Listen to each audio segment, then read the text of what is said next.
Well, good evening, Cedar Falls, and welcome to this work session for February 21st, 2022. This is a work session format meeting with an agenda item of the Public Safety Director position and the Public Safety Model. This is a discussion at the lowest level of council deliberation. We run from work session to committee of the whole to a regular meeting. And so for tonight's discussion, typically if we were back in City Hall, we'd be looking to be around a conference room and it'd be a very collegial discussion. Makes it a little bit difficult to have everyone spread out like this to talk with each other, but it certainly helps for video coverage and for folks from the audience to be able to view as well.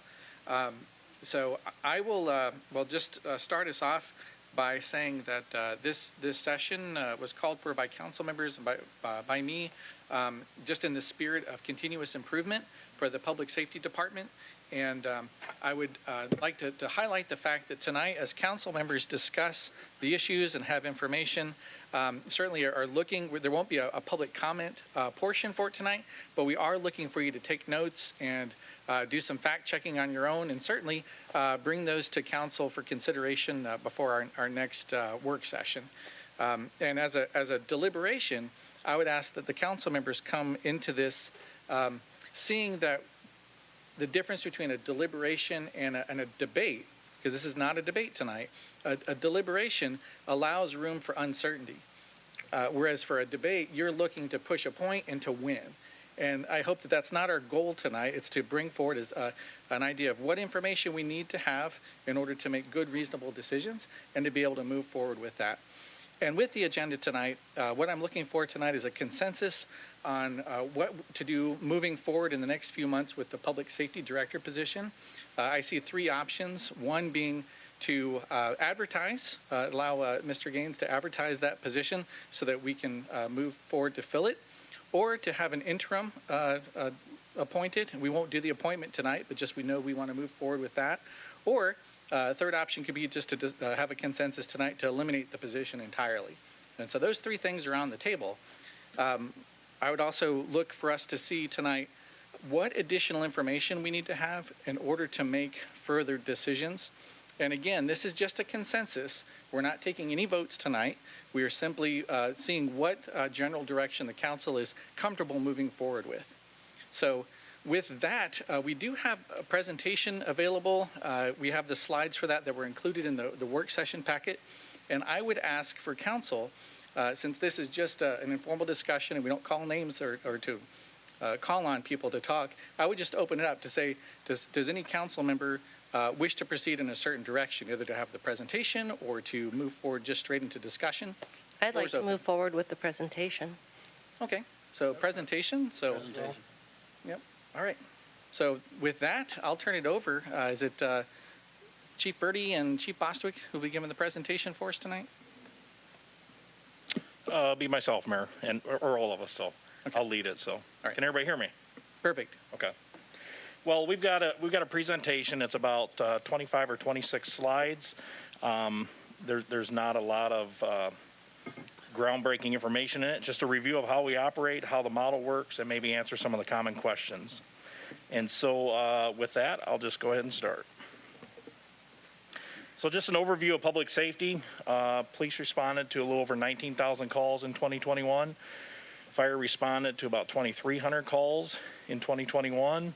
You can see about 62% were medical calls. And if you look back at the years, about 60 to 65% of the calls are medical calls where our firefighters are assisting the paramedics of Mercy One.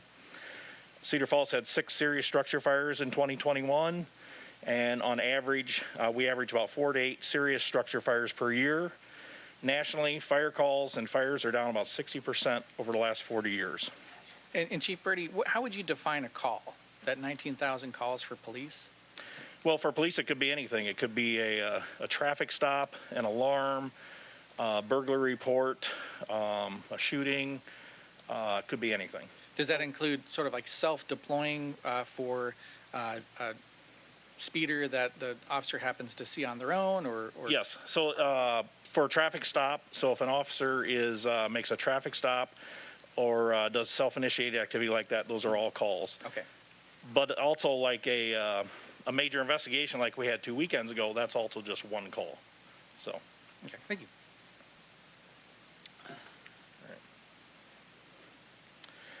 this pie chart is just a look at the public safety department as a whole, just kind of recapping those numbers.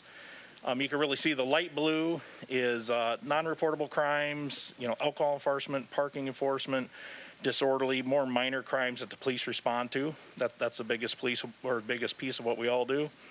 Crash investigation and traffic stops is the light blue. Reportable crimes and serious crimes is the dark blue. And then when you get into the fire area, medical response is that burgundy. False alarms, good intent calls, canceled calls is the peach. And then that 1% is fire, heat-related, hazard, weather-related calls. As we did some of the research in the public safety model, really from about 2014-15 on, we visited Kalamazoo, Michigan, Woodbury, Minnesota. We've talked to people in Bloomington, Minnesota. The Eastern Iowa Airport has public safety officers, Sunnyvale, California, other Michigan cities, and then also just in talking with other departments who do different things. And one example I have here is down in the Des Moines Metro, some of the suburbs there, they staff their fire stations, but when there's a significant fire call, they all dispatch a fire engine company from all 3 cities until they get the initial knockdown done, and then the other 2 cities return back to their cities. So just seeing some of the different ways that other cities operate.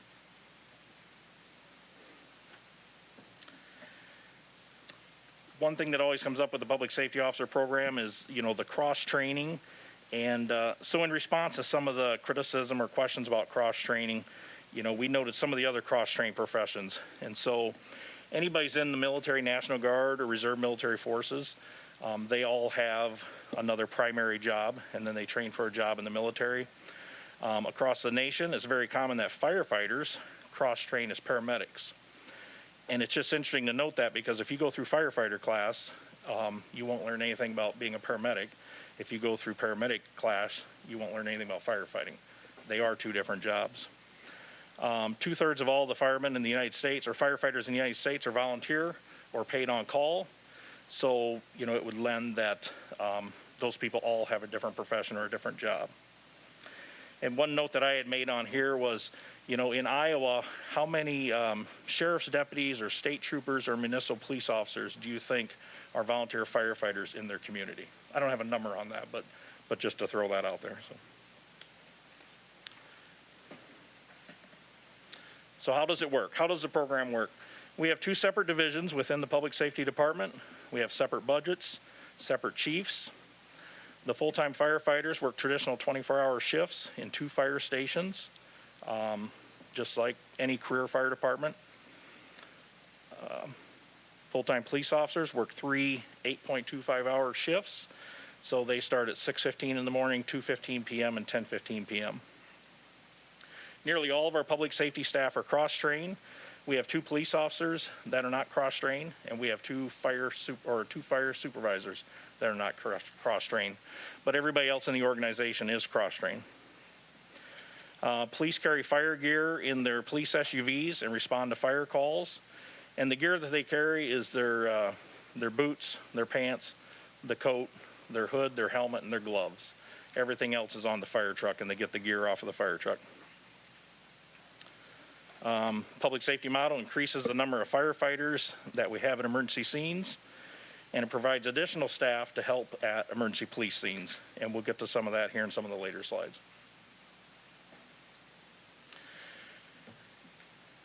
What has not changed with our transformation to a public safety department? So oftentimes, we hear the debate, or you see on social media sites, things being said. So here are some things that have not changed. The staffing of 8 firefighters on a shift and 6 on duty has not changed since 2014, and that change was made by the previous fire chief. So there are firefighters on duty 24/7 at both fire stations. That has not changed. The locations of the fire stations have not changed in about 15 years. The number of fire trucks remains the same, except that we did add a second tanker truck last year. That helps to improve capabilities in areas not served with fire hydrants. The EMS agreement that we have for paramedic service with Mercy One, that has not changed in over 40 years. It was the same agreement with Sartori, and then through the different ownership, Covenant, Wheaton Franciscan, Mercy One. So that hasn't changed. The Blackhawk County Dispatch Center has not changed since 1995. And the type of calls we respond to, whether it's police, fire, rescue, or EMS, has also not changed.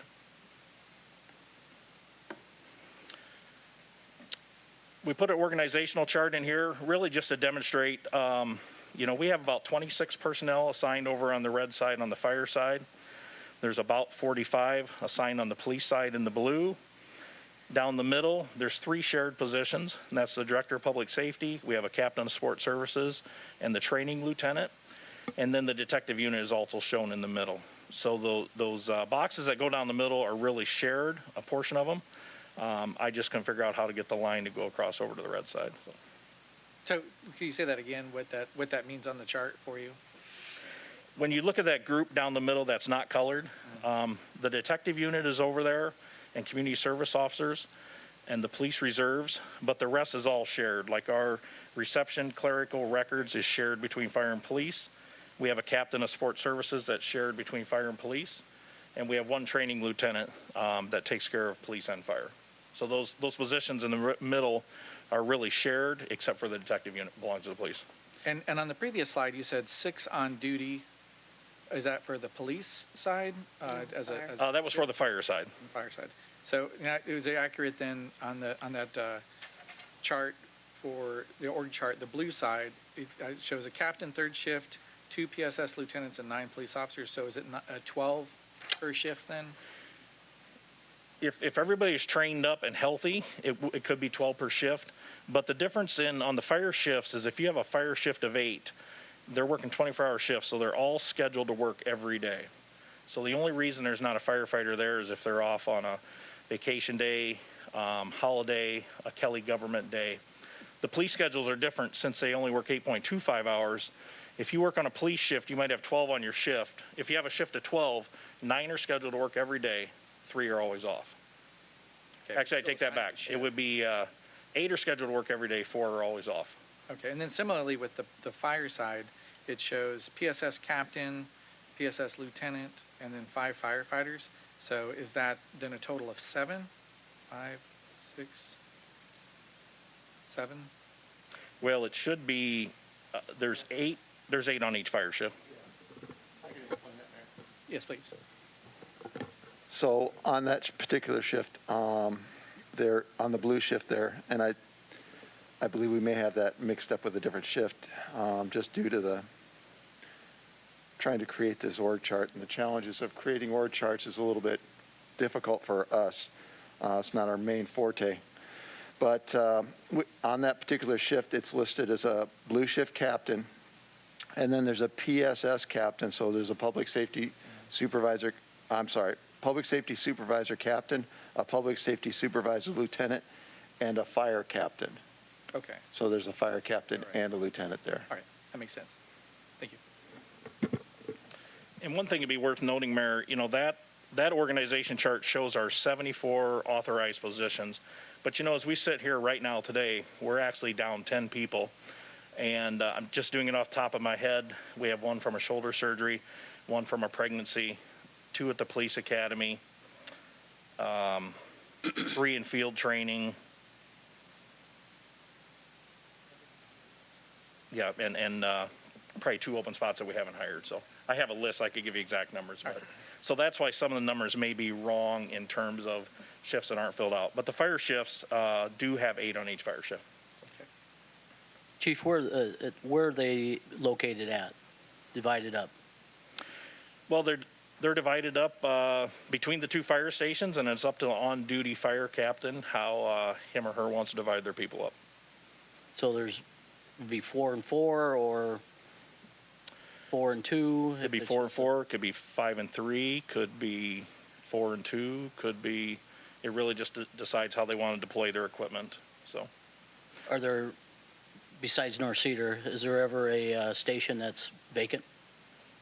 no. Well, the only time a station would be vacant is if they're doing a training event somewhere. Both stations may be vacant while they're out doing the training event here in town. Oftentimes, training will take place at the headquarters out by Fairway, the public safety building. So during those times, there may not be anybody at 18th and Main, and vice versa. If they were training at 18th and Main, there may not be anybody at 4600 South Main. When they're out doing commercial inspections, they're not in the stations. When they're doing walkthroughs at UNI. So there's a lot of times that they may not be in the stations, but they're on duty in town, ready to respond to emergencies. And do they have a fire engine with them? Yes, absolutely. Okay. I think that's incredibly important because when I hung out with fire for like an afternoon one day, and there actually was a time where I rode with the people that were at the South Main station. The folks who were at the 18th station met us out there, and there actually was a call that came in, and they were gone. I mean, I think that people think because they don't see people parked in that station that there's nobody there. No, they're out and about ready to respond. It's just like if they were there. They're just not sitting there waiting. They're working and training and ready to go. So I think that's a common misperception that I hear from citizens is because they see that there's not people at that station that they're not ready to respond, and that's simply not the case. Yeah. Thanks, Kelly. And to back up to Councilman Schultz's question is really, yes, there's always people on duty at both stations. There'll usually be more at the main station out by Fairway just because there's more equipment out there. The ladder truck is out there. The rescue truck is out there. Boats. So. Thank you.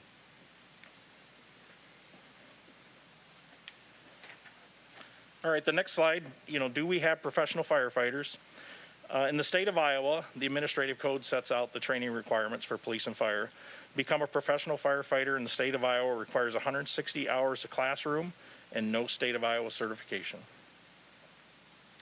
What we do in Cedar Falls is we do an in-house academy that consists of at least 160 hours or more of training. They take the Firefighter 1 exam and get their state of Iowa certification. They take the hazmat exam and get the state of Iowa certification. Those assigned to fire then also go on to training for Firefighter 2, driver operator, and numerous other certifications that are listed on there, just like any other career fire department or volunteer fire department. Fire officer 1 and 2, fire instructor, rope rescue, incident command, grain bin rescue, technical rescue, all kinds of certifications.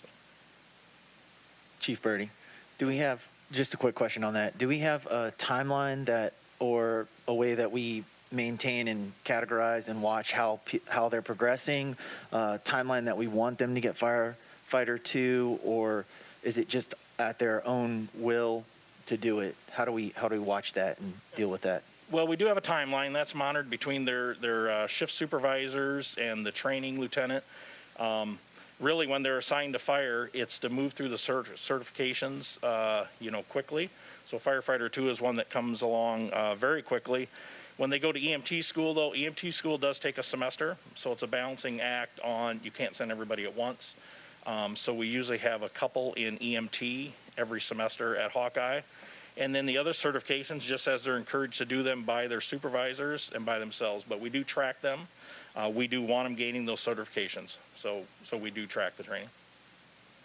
Thanks. But I guess to answer your question, there's not a hard line for when those extra certifications have to be done. And there never has been. So if you went back 20 years ago, 10 years ago, there never was either. So. Do you have a schedule or a requirement per shift so that you have so many 1s and so many 2s and so many EMTs on response? It's probably better for the fire chief to answer it, but EMT is probably the biggest thing we're watched so that we have EMTs to respond and help the paramedics. And he could probably answer better on the other certifications. Yeah, Councilman Schultz. We maintain at least a minimum of 1 EMT per station all the time in order to maintain that medical response with Mercy 1 paramedics as they're our primary medical provider. But as far as the other certifications, we make sure that there's a driver operator, someone who we've certified as a driver operator on that truck and able to drive that, and we have that at each station. So we maintain those. But as far as firefighter 2 and those types of things, we don't always have a minimum number of firefighter 1, firefighter 2, all those types of different certifications. but we do work through that with each person as they're assigned to fire. And ironically, we've actually had some of those people that were certified as EMTs and that type of stuff moving back over to PD because every year in January they get to pick where they're going to be for the coming year. And so some of those EMTs have actually gone back over to the police department. And so that's actually expanded our medical response in that way too. So we've got some of those EMTs on police shifts ready to respond from there too. What's your criteria for then the incident commander? What's their certification or their requirement? We have those people going through their NIMS and their ICS and getting those types of things. We've also got them going through other incident command courses and certifying through that. So we keep working through that and making sure even the lower level people are working their ways through the fire officer and those types of things. You're maybe going to answer this here shortly, but you just mentioned it, so I'll follow up with each year in December, the PSOs get to make a choice on if they're going to go up the firefighting lane or the PD lane. What happens if you don't get the staffing? Is it just a strictly seniority based? Actually, I'm not exactly as familiar as much with the way that they do the shift picks, as it were. I know Craig has done that for 30 years. When I was on fire for my entire 40 years, we didn't do shift picks, as it were, every year, but they do have shift picks every year. So I guess I could defer to Craig on that one. And I can answer. So each fall, we do shift selections, and the choices that the public safety officers have is they can choose to be on either police or fire, or they can choose first, second, or third shift for the police department. Any specialty jobs like school resource officer or the training lieutenant or detective are all selected by supervisors. But it is by seniority, and that's by the union contract. And I would say for the last 3 years we've done it, the huge majority of the people get the assignment that they want. We probably have about 7 or 8 people at the bottom who may get a police or may not get the police shift that they wanted. And then we've had anywhere from 1 to 3 people each year are either assigned to police or fire that had asked for the other. So, Thank you. I just want to back up to one thing on training just real quick too. And if you backed up in time, we had a firefighter here, that left a couple years ago. That person was a firefighter 1, had been employed here for decades. So not everybody always went through all that training. Same thing, we had a lot of driver operators in the past who were extremely competent driver operators and running a fire truck who never got the state certification in driver operator. So. Now, is it a thing to do that? They have to be Now certified? they need to be certified. Okay. Yep. How many firefighter 2s do we actually have? I'm not sure I have that number for you, Dave. Councilman Cyrus. I have a list and I can sure look Okay, and he's count got up a here list. if we get. I didn't bring that with me. I'm sorry.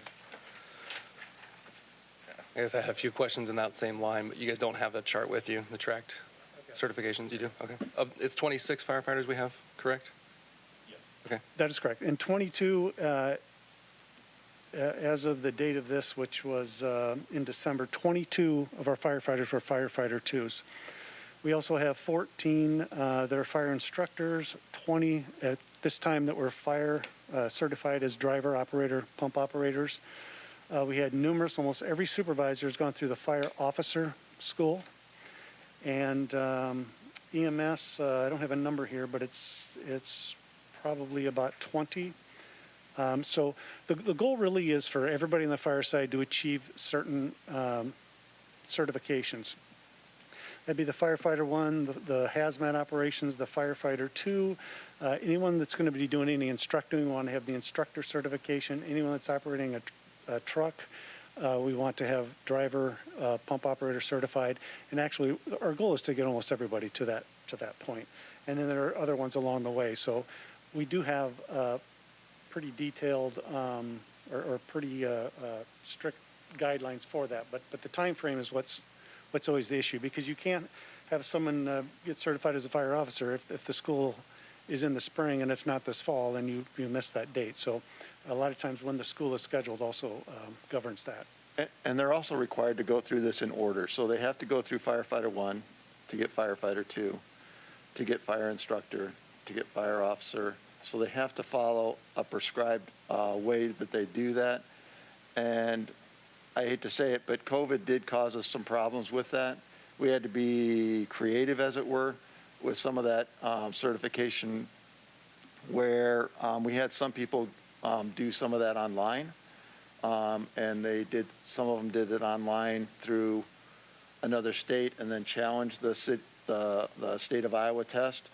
And then there's also, as Director mentioned, there's also the scheduling of it through the Fire Service Training Bureau, because there's only so many firefighter 1 tests, firefighter 2 tests, and each one of those tests, as he said, only comes out so many times a year.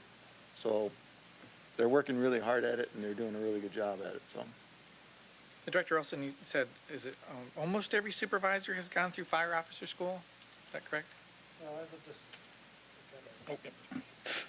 As of December, I'm sorry, did you say instructor? Fire officer. 1, 2, 3, 4, 5, 6, 7 out of 9 were. we have one in it right now And one in it right now. who's testing. And then 4 of them had the Fire Officer 2 certification. So the officers that, or the supervisors, public safety supervisors, imagine a lieutenant?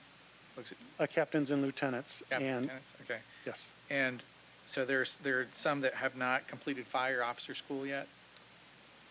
I believe one is enrolled. One is tested. They're waiting on their results. Okay. And what's the difference in pay for somebody who's been through fire school and not been through fire school? There's no difference in pay. Same, okay.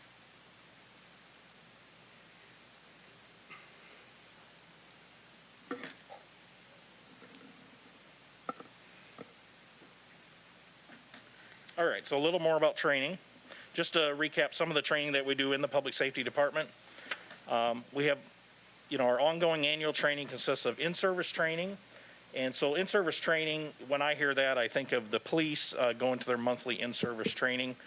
By the police schedule, they owe the city a certain amount of work days each year, and they go back for scheduled training. So typically 3 days a month, the building is full because we have 1/3 of the police officers will be in for training. Online training is training that's mandated for both firefighters and police officers, either through the Fire Service Training Bureau or the Police Academy, or other topics that they have to do online during their work days. Shift training is referring to the training that the firefighters go through every work day. 7 days a week, they have different training regimens that they do. And then there's things that we bring in from the State Fire Training Service Bureau, burn trailers, SCBA trailer, and then using the hazmat facility over in Waterloo. And I must have police in-service training on there twice. So firefighters have some in-service training too. We totaled up the hours that we had just the last 2 years. You can see they're about the same, about 6,800 hours of fire training in 2020. About the same 6,700 hours of fire training in 2021. That man hours of training, like each individual person, you have 20 people in a class that lasts an hour, you count that as 20 hours? Yes. Okay. 20 person hours. Oh, person hours, right. Crew hours. Yep. And then just to tell you about some of the minimums, in our careers, if you're a police officer in the state of Iowa, you have to go through 12 hours update training annually. If you're a firefighter 1, you have to do 24 hours annually. And if you're an EMT, they have to keep up with their training. It's 40 hours every 2 years. So just to give you an idea of what some of the minimums are.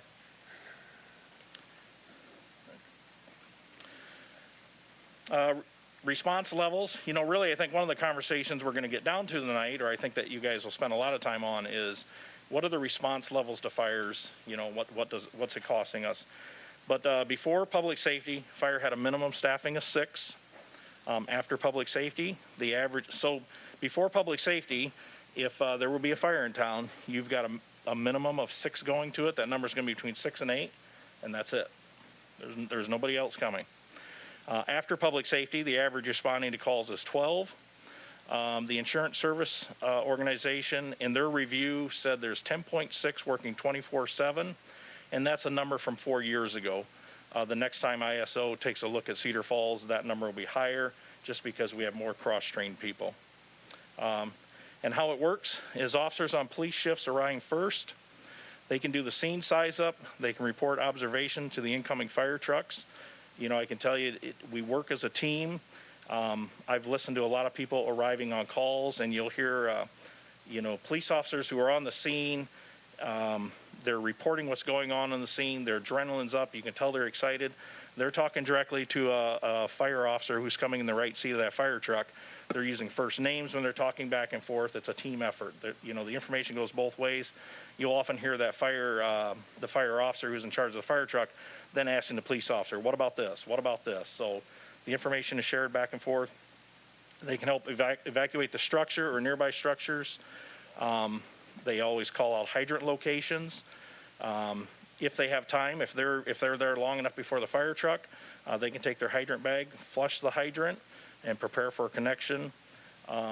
There was a fire just a few weeks ago up towards the cemetery on 12th Street, and the police officer who got there, they went to flush one of the hydrants, and the hydrant's completely frozen.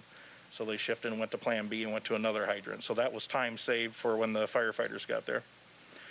The officers who arrived there first, the police officers, can put on their fire gear and then assist in fireground operations. Oh, 1 second here. Oh, all right. One thing that's been said through the years is, the fire people may not know who to expect or who's going to be there. But I can tell you when they arrive there, the police officers there on the scene are reporting into that firefighter who's in charge. They know who's in charge of the fire truck, and then they get clear instructions on whether they're needed to help on the fire ground or whether they're not needed. So, and then I noted the CAF system on there. 3 of our police SUVs have the compressed air foam system. The CAF system is not a replacement, for a fire truck in a fire or firefighters, but it does have a place for small exterior fires, and it could, keep a fire back or hold it down before the fire truck gets there. So that's an option that may present itself also. Chief Birdie? Yes. I think I know the approximation. Isn't it about 15 to 17 events that we've used the CAF system over the last, since we had it, or more by now? I don't have those numbers with me, but I would say that sounds about right. And that can prevent the major fire quite quickly? Well, a couple years ago, I remember at a council meeting, we showed a video at Gold Falls Villa where there was a small fire on a wooden deck. So it's, help with a lot of dumpster fires, maybe fires with a barbecue or up against the side of a house. So it's definitely, they have their place. Definitely helped in a major rescue, several years ago on a cold winter night out at one of the trailer parks in town too. So they have their place. They're not a replacement for the firefighters. They're not a replacement for a fire truck, but they have a place where they have value. And they get there quicker, right? Then one night when I did a ride along with public safety with police side, there was a fire out in front of Hobby Lobby or whatever. And so we were right on Green Hill with a traffic stop when it came in.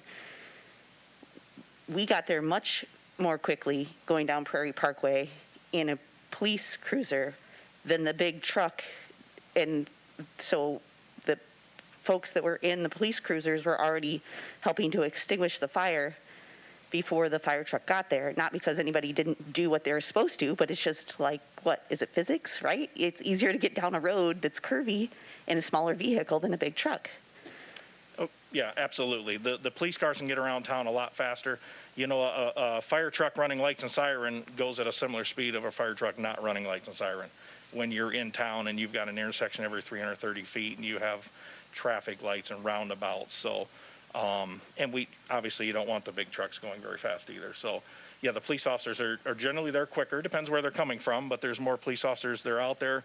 They're not leaving from the station, so they should be there quicker. So, Chief, would that be separate or a part of the public safety model? If we didn't have the public safety model, how could we still operate those systems? Absolutely. Yeah, the CAF system in the squad cars is not part of the public safety model. It's used all over, in the military or in aviation, almost anytime you see a military helicopter, there's a CAF system sitting beside it. So, CAFs are used all over for fire suppression. So that is not, it does not have to be part of the public safety model. And the people that can use the CAF are trained on the CAF. And even before we were almost all cross-trained, we were trained on CAF as police officers before we were public safety officers. So. But the police arriving first and assisting would need to be part of the PSO model, correct? If they're going to put on fire gear and assist the firefighters, that would be part of the public safety model. But a police officer, by him or herself, could use a CAF system separate from the PSO model. And Charles City up the road has CAF systems in their police vehicles. So. Do they require firefighter gear to use that system in Charles City? We went up and visited them years ago with Chief Schilling from the fire department, and they didn't then. So I can't speak for that. Was several years ago. So. And Chief, real quick, on that slide that we were looking at, just wanted to double check. The minimum previous to public safety was 6 firefighters. Was there ever more on shift? And if so, when did that change? Well, I know that it changed to 6 in 2014. Before that, I would have to defer to the fire chief. Well, we've had different numbers over different years. When I came on, I believe we had 11, somewhere in that vicinity, and I'm just using my memory here, so. I believe we had 11. You could have 2 off. And again, I'm running from memory. We had 1 that sat in the dispatch area at the fire station. So we went from 11 to 9 to 8. And then you had 2 or 3 assigned to the ambulance. So those 3 had to be on the ambulance at all times. So, and then we had 2 stations open. So we had 2 stations. We had 3. Ready, Gil? I'm going to talk about North Cedar. When we had North Cedar open, we had 3 assigned out at the North Cedar station, and they had an ambulance there with 3 people there. So that's how we kind of divided things up. So, yeah, it's a different number now, but we also had more people that were assigned to different things at the time. And Chief, can I ask, was that about 40 years ago when you came on, did you say? Well, you're aging me. I'm sorry, I don't mean to age you, but I also want to point out that is about 40 years ago. We lost the ambulance not too long after I came on, about a year and a half afterwards. Okay. And then we started to attrit down numbers from there. After that, we had, I believe that the last minimum that we had previous to the 6 was 7. Okay, and I want to point out to the statistic that nationally fire calls are down 60% over the last 40 years. I would assume it's probably similar in Cedar Falls if it's that would be nationally. Similar, yeah, okay. I've seen that over my career, that we've got less fire calls than we did. Okay. Less serious fire calls, also. Sure. Thank you. And then Chief Brady, on that same slide, as Gil was mentioning as well, there are certain things that the public safety model would preclude officers from doing, but prior to the public safety officer model, what would police officers do in a size up? They'd certainly be doing many of those behaviors anyway, correct? A police officer could do some of the things in the size up, but they don't have the firefighter 1 training. So it would really be because I've done that before in my 30-some years, it would be an untrained person giving you a estimation of what they see at the fire. So sometimes it could be spot on and very accurate, but after going through firefighter 1 training, you're talking the lingo that the firemen understand. In terms of the sides of the home, you're looking for water supply. In my previous years before I was a firefighter, I would have been absolutely trying to get people out of the house if you could. But then really you're thinking about traffic and making room for the fire trucks to get in there and get the fire trucks in there and get traffic blocked. And that's your focus as a police officer. So, who does that today, the traffic control? The police officers still do it, but we just use vehicles that are already there from the PSOs. So PSOs that have deployed their vehicles after the fire trucks are in, we reposition them, and those vehicles just sit there and block the road with nobody in them. So.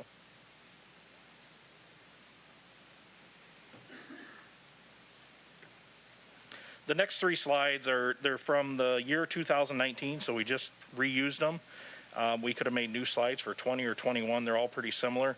But just talking about responding to fire calls. So in 2019, 2, 4, 6. There's 6 fire calls on this slide, and you can see how many firefighters responded from the fire stations and the fire trucks. So it's 6, 8, and then 7 on every call after that. The next slide, or the next row of numbers now shows the number of PSOs that also responded. A couple of those numbers are pretty high, so those are most likely, fires that occurred during the day, because during the day you may have training going on at the public safety building. You have detective unit as an asset, your administrative position. You just have more trained people around during the day if you have a fire Monday through Friday, during daytime hours. And I'm just guessing on that.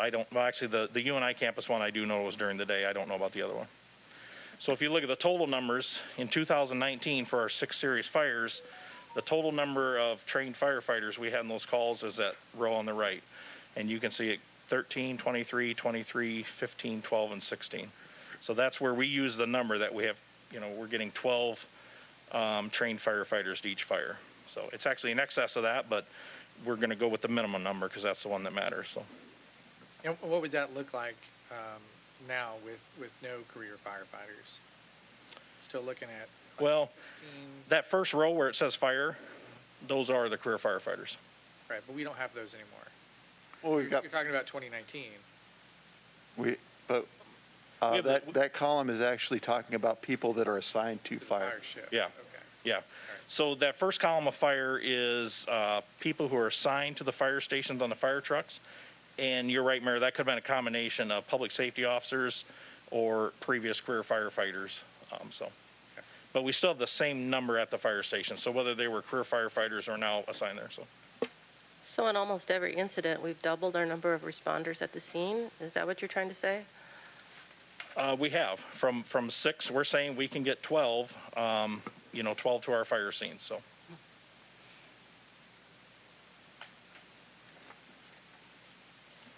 This slide, I would imagine, we'll talk about for a little bit.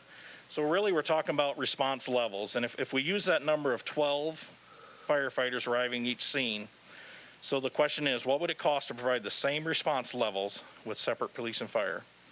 So I underlined to provide the same response level because that's what we have to talk about. What would it take to have 12 firefighters responding to each fire scene if you don't have any public safety officers or any police helping?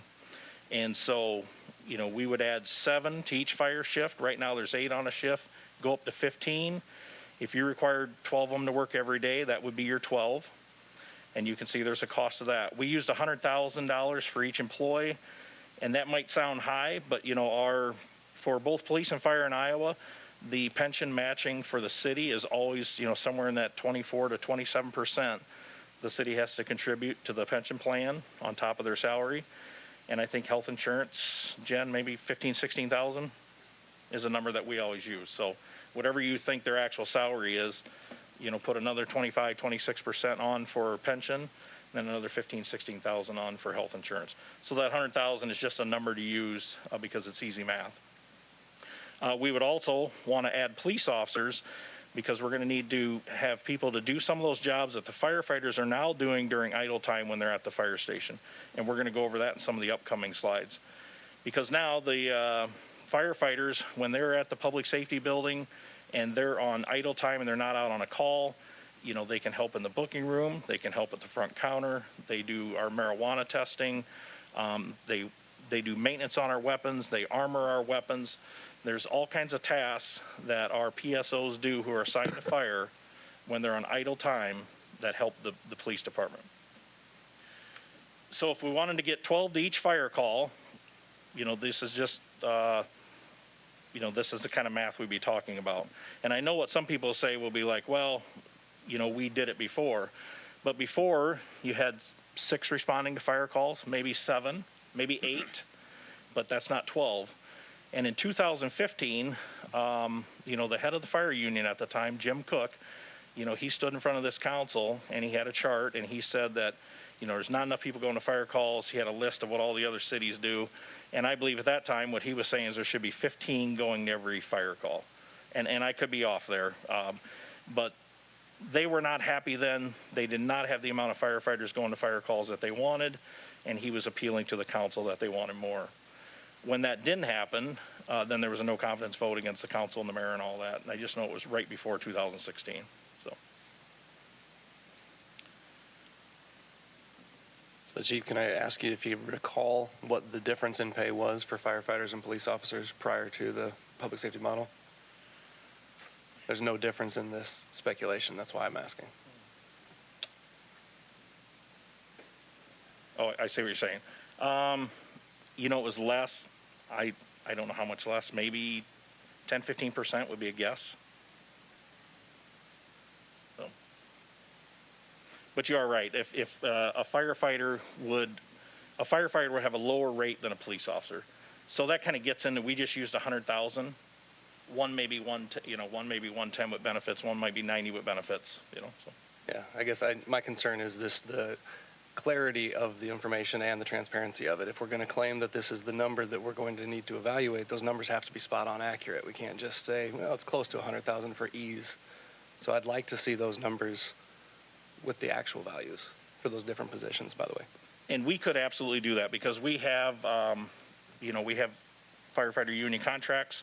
We would know exactly what the pension matching cost is this year and what health insurance costs are. So that's something we can absolutely get you. And I would just ask then for council, would be a consensus to allow that or to have staff do that? I'm all for whatever staff can get us and whatever makes council feel more comfortable. Okay. I know that'll be a chunk of work to have to put that together. That one actually won't be that tough. And really what Councilman Ganfield's saying is that, we'd be adding 21 firefighters, and it would be a lower salary than the 9 police officers. And in the end, there'll be an annual total cost. We've estimated here at $3 million.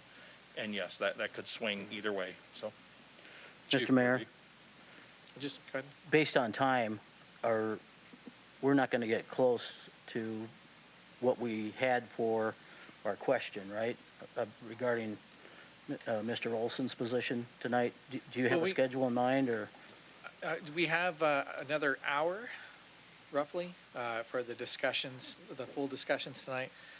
Certainly not going to be able to cover everything tonight, all the questions, but for Mr. Gaines, we just ask that decision for how to move forward with public safety director. Does that need to be answered tonight, or is that something that should we save time for that, or could we do that at a next meeting? So I don't know that it absolutely needs to be answered tonight. I think, Director Olson is leaving March 11th. So at the very minimum, we would need to at least temporarily appoint an acting director if we didn't get a decision made. But maybe one thing I'll do is put in a little bit of a plug right now is I hope we can come to a decision and some guidance from the council very quickly, because I know these type of discussions as they go and they do create a little bit of turmoil within our department. It also creates turmoil exterior. I know it's hurting our recruiting and our retention for the department. So the quicker we can get to some solutions is going to really help us out and settle things down. So. Okay, well, when we get to 6:20, I'll take a pulse again from council and see if we have the enough information to be able to have that to start that discussion. I think they'll want to know basically what the public safety director does, the role of the public safety director. Don't know how much time it's going to take for us to get through those questions about that. So let's hit back again at 6:20 on that part and see where we're at. So, but continue with this part of the presentation. And Mayor, this may move along a little quicker now because we spent a lot of time talking about fire and fire response and the advantages that we feel there are over fire. And now we're going to switch over to what are some of the things that the public safety officer model helps with the police. So some of these are pretty simple. I have one quick question. Yes. Chief Birdie, isn't it true that Waterloo is starting their police officers at $27 an hour and we're paying $35? That is not true. Okay, what are we starting our officers at? If you're a police officer and you're not certified, you're just a run-of-the-mill applicant starting, it's 27 something. If you come to us as a certified police officer, then they start at, I just typed one up this morning, it's 3004 or something like that.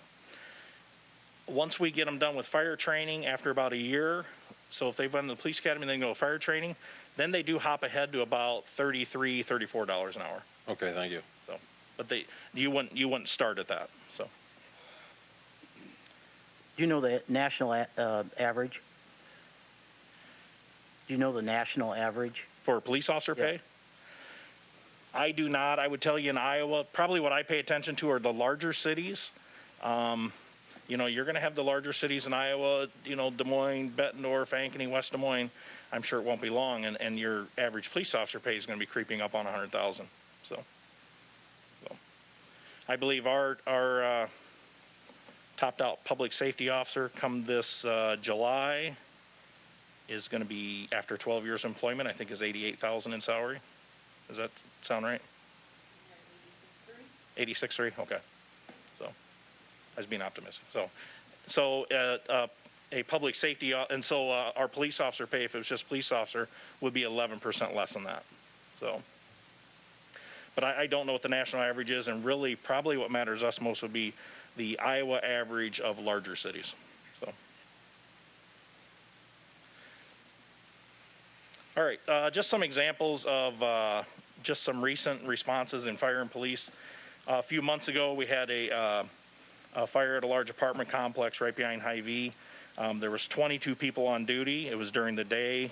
You know, there was some training going on. There was a lot of employees to help.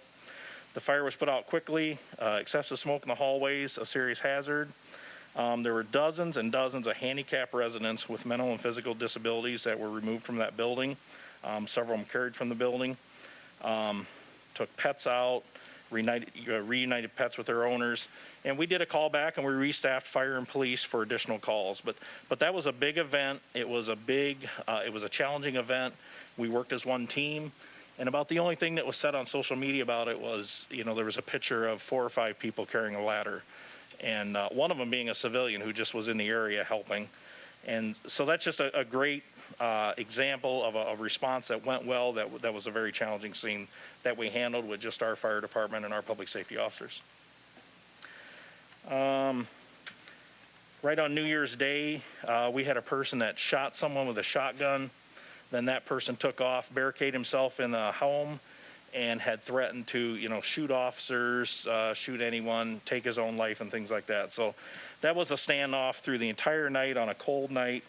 And we had a PSO that went in the ambulance over to the hospital with the shooting victim.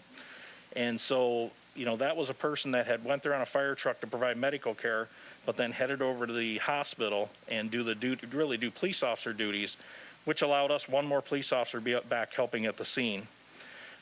Everyone was out at that scene helping. You know, we had assistance from the Waterloo Police Department. We had some help from the Blackhawk County Sheriff's Department. And so back at the public safety headquarters, the fire shift commander and the fire captain and the fire lieutenant, both public safety officers, they really assumed the role of running the police division during that time. Because while that's going on, you still have all your other police calls going on. At some point, you need to get food and water out to the employees. They activated the SWAT. They called in officers, called in detectives, called in the next shift for the morning, handled media inquiries, took care of family and friends showing up at the police station. And so the value in that was myself as the chief, and the director was out there with me, is we knew that things were covered on the police side, even though we had all our police out on the scene, because we have cross-trained people back to the station to do that. So there was great value in it that evening. Mr. Chief Birdie? Yes. How many Waterloo police officers were involved? I heard that there was 3, and they were the ones that went up and breached the door and then threw the gas in. Is that true? There was, you know, in all, there was more than 3. There were 6 or 7 Waterloo police officers helped throughout the night. They brought their Bearcat armored vehicle over. So a certain number of those Waterloo cops stayed with that Bearcat the entire evening. Did they bring their drone team too? They had drones. So we did use all those assets. Absolutely. Okay. I'd like to add that the teamwork between Blackhawk County, Waterloo, and Cedar Falls is phenomenal. Waterloo does have equipment that we don't have, such as the Bearcat, such as the drone team. They've got drone that can go up. They had 2 drones, one we sent into the building to search, so we didn't have to send people in, because this was a very, very difficult situation, which we were very pleased for how the outcome was, but we were very concerned that this outcome was not going to be good at this scene. And they also have a drone they can send in the air that has infrared. where we can see if someone would flee the house. We'd be able to follow them with a drone if we couldn't get immediately with them. We have to surround that property with our TAC team, so we can't have anyone go in or near the building or leave the building. So there's a lot of things to consider, and you need a lot of people. So typically when we call, we have enough staffing now with this cross-train public safety model that we don't typically need staff. But when we call someone like Waterloo, we're asking for them to bring in their equipment. And so that's what we do. That's what we typically do. And it's great teamwork. It's a cost-saving measure. You know, we could have our own Bearcat. We could have our own drone team. We could do that too. But for what few times you use that in a year, it's just as easy for us to use their equipment. So it's not, I view this as a sign of strength and not a sign of weakness. We don't call people because we're not able to handle it. We call it because they have equipment we can use or maybe expertise they can use. When we have shootings and it's gang related, we get together with Waterloo immediately to talk about the members that may be involved and incidents that may have occurred up to this event. There's all sorts of things that we do together, which really makes for a great public safety team in the county, quite honestly. What about our 2080 agreement with Janesville? Have they reinstated that? It was never dissolved. It was never dissolved? No. I called up there and talked to the mayor today, and he gave me a copy of the email where he did dissolve it and said they had taken the vote. I'll give you a copy of that. What? And I just talked to him this morning because I was curious. Sure. So what happens, there's a 2080, and it's between Janesville, us, and multiple other departments. And they said that they will no longer call us for assistance, which is absolutely fine. If they ever do, we'll certainly assist because this is all about public safety. But they did not formally, with the state, dissolve that. They voluntarily chose not to call us, which is their prerogative, which is fine. But we still have an active 28E between them and all these other cities. If they wanted to officially back out of that 28E, then they, as well as everybody that's in that 28E, would have to renegotiate a 20E with all these other smaller agencies, or the volunteers and Cedar Falls. So I think there's about 6 people on that 2080. 6, or not people, 6 different entities. Probably more. John said there's. Yeah. And they have not dissolved it, but they choose not to call us. So it's, I don't know, maybe we're mincing words here, but that's. Okay. Well, the letter I got from him, the email said that they had been requested, I got to change my glasses, 15 times, and Cedar Falls assisted them only twice. So that's why it says due to the lack of manpower, Cedar Falls administration to cut costs, callback time, et cetera, et cetera. So I got copies of this. I'll be glad to give it to you guys because maybe you didn't get those. That's all. That's not true that we called them for manpower. Actually, what we did call them for was a tanker at the time. We called Janesville and we called New Hartford for tankers several times during a year or two. We had what I would almost call an anomaly where we had more fires in our rural areas than we generally do. And we called for tanker trucks more often than we generally had. Now we've gotten a second tanker, and so actually we believe that we're probably in very good shape as far as tankers go. Instead of having 1,500 gallons of water that was on a tanker that was kind of old and outdated, now we have 2,100 plus 1,500 on 2 tankers, plus the water that's in our trucks. So we believe we're in pretty good shape with that.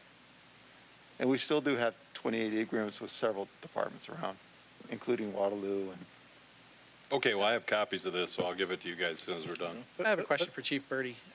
Yes. It says in the slide about the shooting victim armed standoff 2022, one of the bullets says, fire PSO rode in an ambulance with victim and interviewed victim in police capacity at hospital. Are law enforcement officers required to have identification that they are law enforcement, whether it's a badge in a civilian uniform or like a police?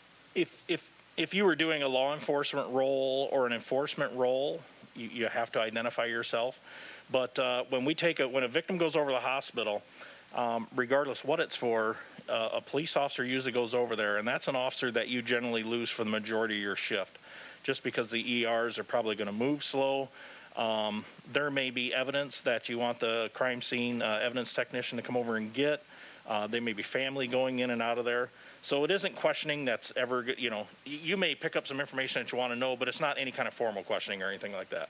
Did the person who is being questioned, the interview victim, did that person, were they able to see based on the was this person wearing firefighter?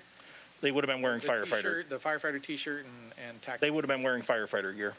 Okay, and yet they were interviewing in a police capacity. Yes, well, in a police capacity, but also as the first responder. So, the first responder that provided medical care. So how is that? What does that mean that it's a police capacity then? Well, okay. Yeah. So depending on we have to think about a court situation. So if you're interviewing somebody as a police capacity, you have to identify yourself as a police officer in that police role. Otherwise, anything that you learn you cannot use in court. So that individual would either have to identify themselves as a police officer, whether they have a ID or a badge or whatever they may need. They may or may not have had. I honestly don't know. But as long as they're identified as a police officer, I think we're in good shape. But that's a court situation that we're very aware of, and we know what we can and can't do. When you get to a situation where you have to give a Miranda warning, you may have to give a Miranda warning, or you may not have to give a Miranda warning. It's a similar scenario. So, maybe in a lot of these, I shouldn't say a lot, but some on the fire staff have badges, wallet badges, and things of that sort. So I can't tell you, I can't say specifically what happened there, but maybe that's something we need to look into and make sure they are carrying some. I had that written down too. There's been questions about, well, how do we separate those roles when if acting as in the fire capacity, come across something in a crime scene, what role do they have? And maybe it's a question for you on, then we get to court. How'd you find this? Yeah. So what we can do, what we do is on the fire trucks, there is room for a ballistic vest, a jacket, a weapon, whatever the public safety officer needs to carry with them on the fire trucks. If they are going to do a role that is clearly necessary, I think of the shooting we had 2 years ago downtown. We had some individuals that put on a ballistic vests and some identification to identify them as police. Others didn't have that with them. So after that example, we started initiating this process where we made that spot available in those fire trucks to carry that gear. So, but if you're doing a crime scene, if you're like the shooting we just had a few weeks ago on the Hill, you could be in that crime scene area and be authorized to be in there, and you could be in plain clothes like an investigator would be, or you could be in a fire uniform or police uniform. It really doesn't matter. We're going to have the necessary staff there to make sure people in the crime scene area are able to be in there, or it's appropriate for them to be in there. I would back up to Mayor to answer your original question. This is information being provided back to the police, in the minutes and the short term following the incident. A lot of time just having to do with maybe how, what their condition is. Are they flying them to Iowa City? Very basic things. So it's not a detailed police interrogation because quite honestly, at the time they're riding over there with her, the police probably don't know. We're in the early stages of the investigation, so we wouldn't even know what we're looking for at that point. So, but this person was a victim, so it's not like they're getting interrogated. Well, victims can also be assailants too. Oh yeah, they certainly can. Yeah. Sometimes they end up being that. Yes. And it would normally be the same information you'd be getting from if it was an EMT or a paramedic going over there with them. The same types of things that they would call back and tell you. Like, here's what the injury is.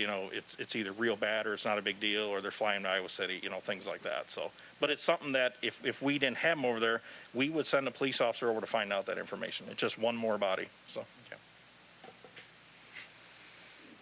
Was there someone else had a question? Okay. Just another one. This was that shooting that was on College Street just 2 weeks ago. Oops. The police, when they initially responded to it, there's 3 shooting victims that we find out about. It's a dynamic scene on College Street and at Sartori Hospital. And so the only thing I made this slide for was just to help with our effort investigating that. That first fire truck that arrived there from 18th and Main has 2 public safety officers on it. One of them heads to the hospital in the ambulance providing medical care, and the other one can stay and help at the crime scene. And so I spent a good portion of the evening out there with a public safety officer who had came there in a fire truck but he helped. We got the tape up, helped talk to witnesses and people walking up, just collecting names, collecting information, looking for shell casings, looking for things that might have been hit. All the things that you do in the hours and hours out there, along with the crime scene team when they show up. And just kind of as Director Olson had said too, when that crime scene investigator shows up, that's a detective that's coming off duty that's in plain clothes too. So whether they're in fire gear or police gear, they're authorized to be inside that area and help with the investigation.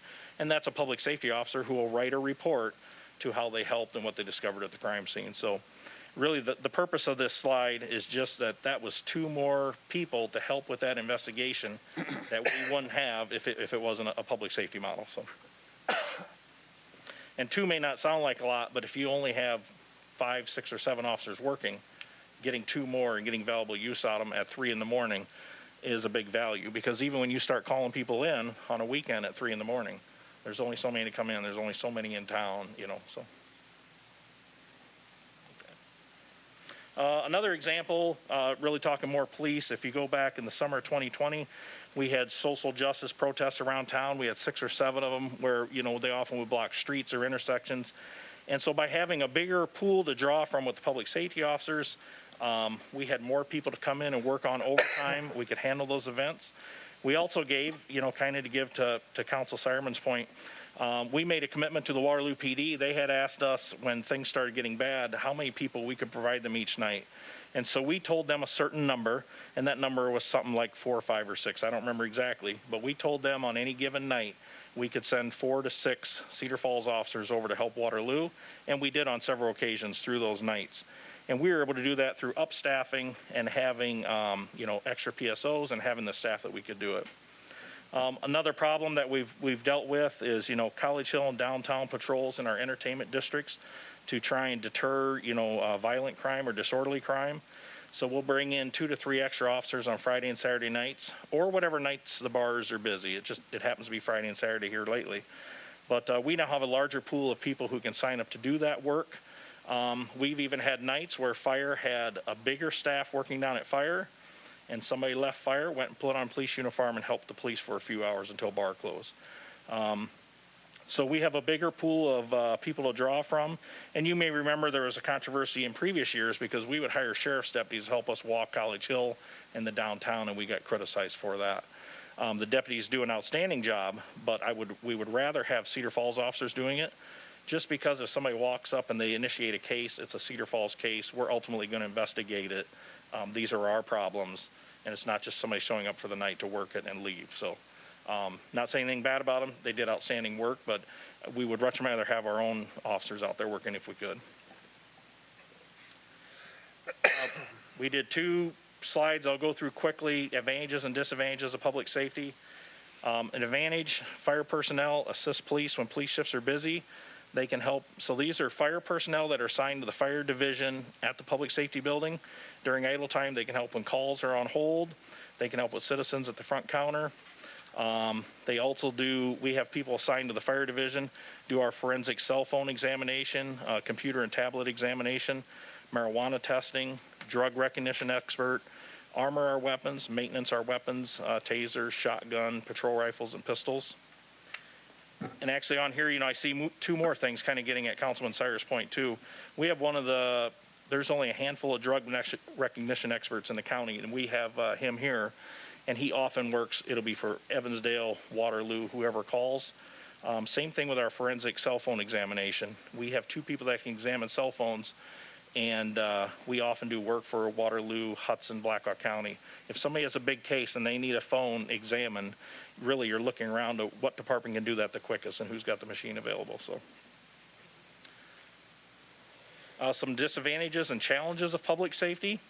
Scheduling and documenting annual monthly training is more of a challenge because now you have 1 employee who's got to keep up their police certifications and their fire certifications. It's not impossible to do, but it is a challenge. We also have to maintain uniforms, gear, and equipment for a cross-trained person. If we were separate, you'd keep these guys and gals in fire gear, you'd keep these people in police gear. Well, now it's the same person, and you just have to make sure all their gear is kept up. Like I said, it's not impossible to do, but it is a challenge. And there's an increased training time for new employees. If you hire a police officer to get them through the police academy and get them trained is about a 10-month process.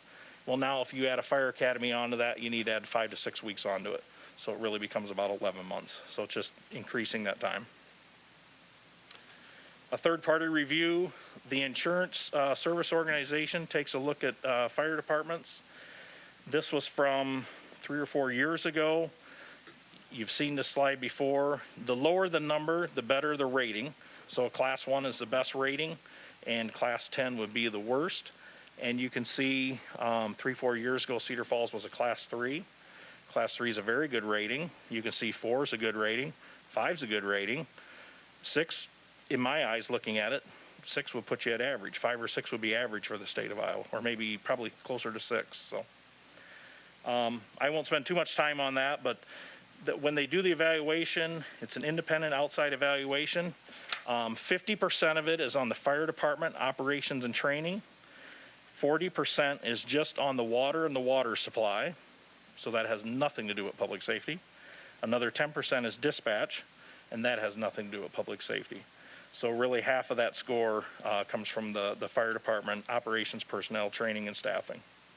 And I'll just note too that with the special report, it has a strategy for increasing operational readiness, explore the criteria to increase rating from 3 to 2, and adopt the necessary practices as time, resources, and budget allow. So it's always a desire to increase levels, but just there's a cost to do that. Yes. Yep. Not to go back, but cost, do we have a comparison between the cost of outfitting our separate fire to the public safety model? Being that now we got 74 sets of gear to have instead of 25 or whatever? We actually talked about that, and I believe we didn't put it on the slide because we thought it really would be a wash. Because if you go back, you have to hire more firemen, and if we're hiring more cops, we thought it would all be very similar. The fire gear lasts 10 years, and a set costs about, is it 4,000? 3 or 4,000. Police ballistic vests are about $700, $800. We buy them every 5 years. And the rest, the costs are pretty comparable between police and fire. For the police, there's an annual stipend we get to maintain our uniforms. And for fire, we have a quartermaster system where the city buys all the uniforms, and then we just give them T-shirts and pants and coats when they need them. So, Is all the gear, or the gear, is that all personalized? Or is there, if someone quits or retires, is that gear then just... No, the gear can be reused. The fire gear, it lasts for 10 years. It does come sized. I always joke when we see it, because they take a long time measuring the people. I always joke that there's probably only 3 sizes, because when you see the people wearing them, they're either way too big or way too small. So we reuse all the fire gear, and the fire department always did. So before there was public safety, you would always reuse the fire gear, unless you had a really unique size and you just don't have anybody that size. That would be the exception. Thanks. But we did take out that note about uniforms and equipment because we thought it was so close to a wash. When you talk guns, belts, vests, fire gear, whether you were separate or not, we thought the cost would be very similar.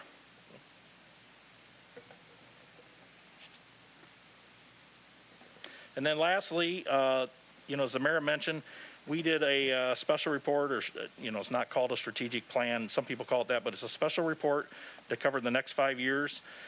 We created that in-house with staff. It took several months of preparation. It's got 7 main goals, which are listed here later on. The mayor helped with that project, and the city council, we did a press release, put out that special report. The mayor endorsed the special report.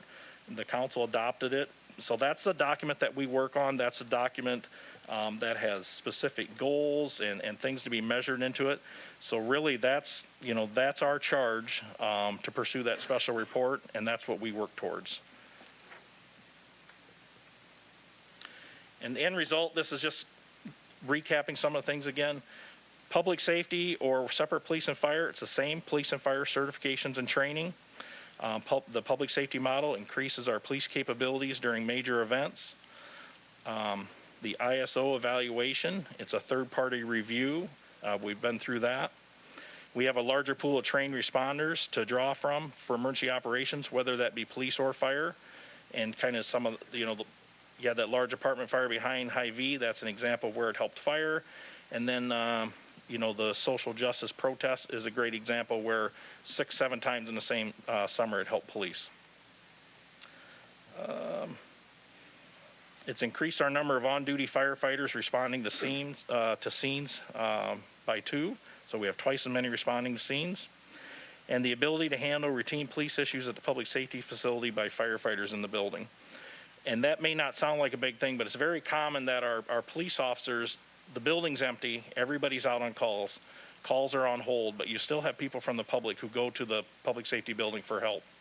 And if it's a minor call or a question to be answered or somebody who just needs help with maybe a relationship issue or a family problem, a public safety officer from the fire end of the building can come up and usually answer 99% of their questions. If it's a major case that's going to require follow-up, we would want a police officer on duty to deal with it, but a lot of minor things can be handled by our fire staff who may be on idle time at the building. And I'm probably thinking specifically of your second shift hours, your 2 p.m. to 11 p.m. So. And then just to recap, these are the goals that are in the special report. And really, that's the last slide that we put in this presentation. The presentation was really to take a look at how we operate, maybe dispel some myths that may be out there on social media, and hopefully just present accurate information about how we're operating. Thank you very much. And with that, kind of bringing it back full circle here, I'll note on the endorsement for that public safety special report, I had said under item 4, council oversight and direction. City Code 2 TAC 921 states that all final authority over the administration and policy of the Department of Public Safety Services shall be retained and exercised by the City Council. That's in City Code. So I said, therefore, if City Council desires a different direction for public safety services than what's described in this report, please provide this guidance to the department at the earliest opportunity. So this is that earliest opportunity, and look forward to continued discussion tonight. We are at about 6:25 now, and I'd looked at having us decide tonight how much else we want to try to cover in this evening. I think that especially for having the people arrayed here and the discussion kind of fresh in our minds from the presentation, unless council objects, I wouldn't mind pushing us back to even start the council meeting at 7:15, 7:20 if necessary. We can always start a meeting later. We just can't start it earlier than the published time. So with that, I'll open it for a little bit for additional council questions, comments about what was discussed in this presentation. And once that kind of ends up, then we can go into the public safety director discussion. So please, the floor is open. Well, I originally had 3 questions, and I think you answered 2 of them. The first one was about the efficiency as to whether or not we're more cost effective, and it sounds like we are. You mentioned to go to the other route would be about another, was it $3 million, roughly? Well, that's what we put in that slide, and those are the numbers we use, and that's a due out that we owe Councilman Ganfield. Okay. And so I'm just estimating when we use that $100,000 per employee. Okay. My second question had been about the effectiveness, and it sounds like we have improved our service to the public by using this model. Is that correct? It sounds like we're doubling our responders to the scene. Well, absolutely. We haven't seen the increases on the police side that we hope someday to see with the model or to see more working on police. Part of that is because, like I said, right now sitting here today, we're down 10 people through a variety of reasons. None of them bad reasons, just with training and things. But we have doubled the amount of responders responding to fires since a few years ago. That's absolutely true. And my third and last question really was about the officer well-being. Are the personnel, is the morale, are they happier than prior to the PSL model? Is our attitude and morale better? The morale in the facility and the employees working together is it's phenomenal. Much better than it used to be for a variety of reasons. Morale is, we've got a good, we've got some of our people are here tonight. The political rhetoric, attacks on social media, some of those things never stop. That drip, drip, drip gets to people. So I would say that's what's on most people's minds. They're generally curious. They're here because they care tonight. And even if they weren't here, they're all watching or wondering what's going on. So that affects our employees. But the work environment and the day-to-day operations is phenomenal. And I would invite any of you to ask any of them in a private setting. So that's not just one of the agency heads saying that. So Do you have any metrics, any surveys, anything like that that's confidential to provide that, or is it just general sense? we do not. That's just general sense. Okay. What they tell you, basically. Right. What they tell me and what I see, the example, it's hard to underestimate this, but, when you have police officers on the scene of a fire and they're talking on the radio right to that firefighter who's coming in that truck, who's in charge of that team, and they're using first names and you can hear that they're excited and adrenaline's flowing, that's an environment we never had before public safety, not even close to it. So one team all working with the same goal. We have the typical spats within the organization that any organization would have, but it's a phenomenal work environment. So, Your Honor, I have my office. Actually, I'm sure you've noticed my office looks right down the hallway, right down through the entire fire area, and I can tell you that I see people that are out there. They're training all the time. They're always talking. They're working together, and I see them headed down the hallway, past Chief Birdie's office, passed all the way down to the training office, and headed to the front window to help a citizen, especially, as Craig said, on second shift. They're mostly hitting it at second shift to help out police shift. But I see a great interaction. I see the police officers coming down and training with the firefighters throughout the day on different shifts, and just coming to visit and also to train and learn, how do I do this? How do I tie this knot? How do I do something else? But they're always working together and trying to learn things together. So I guess we don't have a survey that we've done at this point in time, but just from optics, it seems incredibly, the morale is very good. So maybe from a metric standpoint, have you seen, I'm not looking for a number, but doing some research, I saw a significant number of grievances in the past years. What do you see with grievances? I don't recall that we've had a grievance in this year at all. We don't have any grievances at all. again, Yep. I don't think we've had a grievance with any of the public safety officers. I can tell you the norm is if the Teamster unions has a concern about something, it's extremely common for myself or Director Olson or Chief Boss to get a text message. They want to meet to talk about something. We head off the issue earlier, see it from their viewpoint and vice versa. And we have had we haven't had any grievances, but it's very common that we're having conversations with the Teamster union leadership about a variety of very small issues. And so for the huge majority, I think they're handled at the appropriate level, and that it comes to a good conclusion, but no grievances.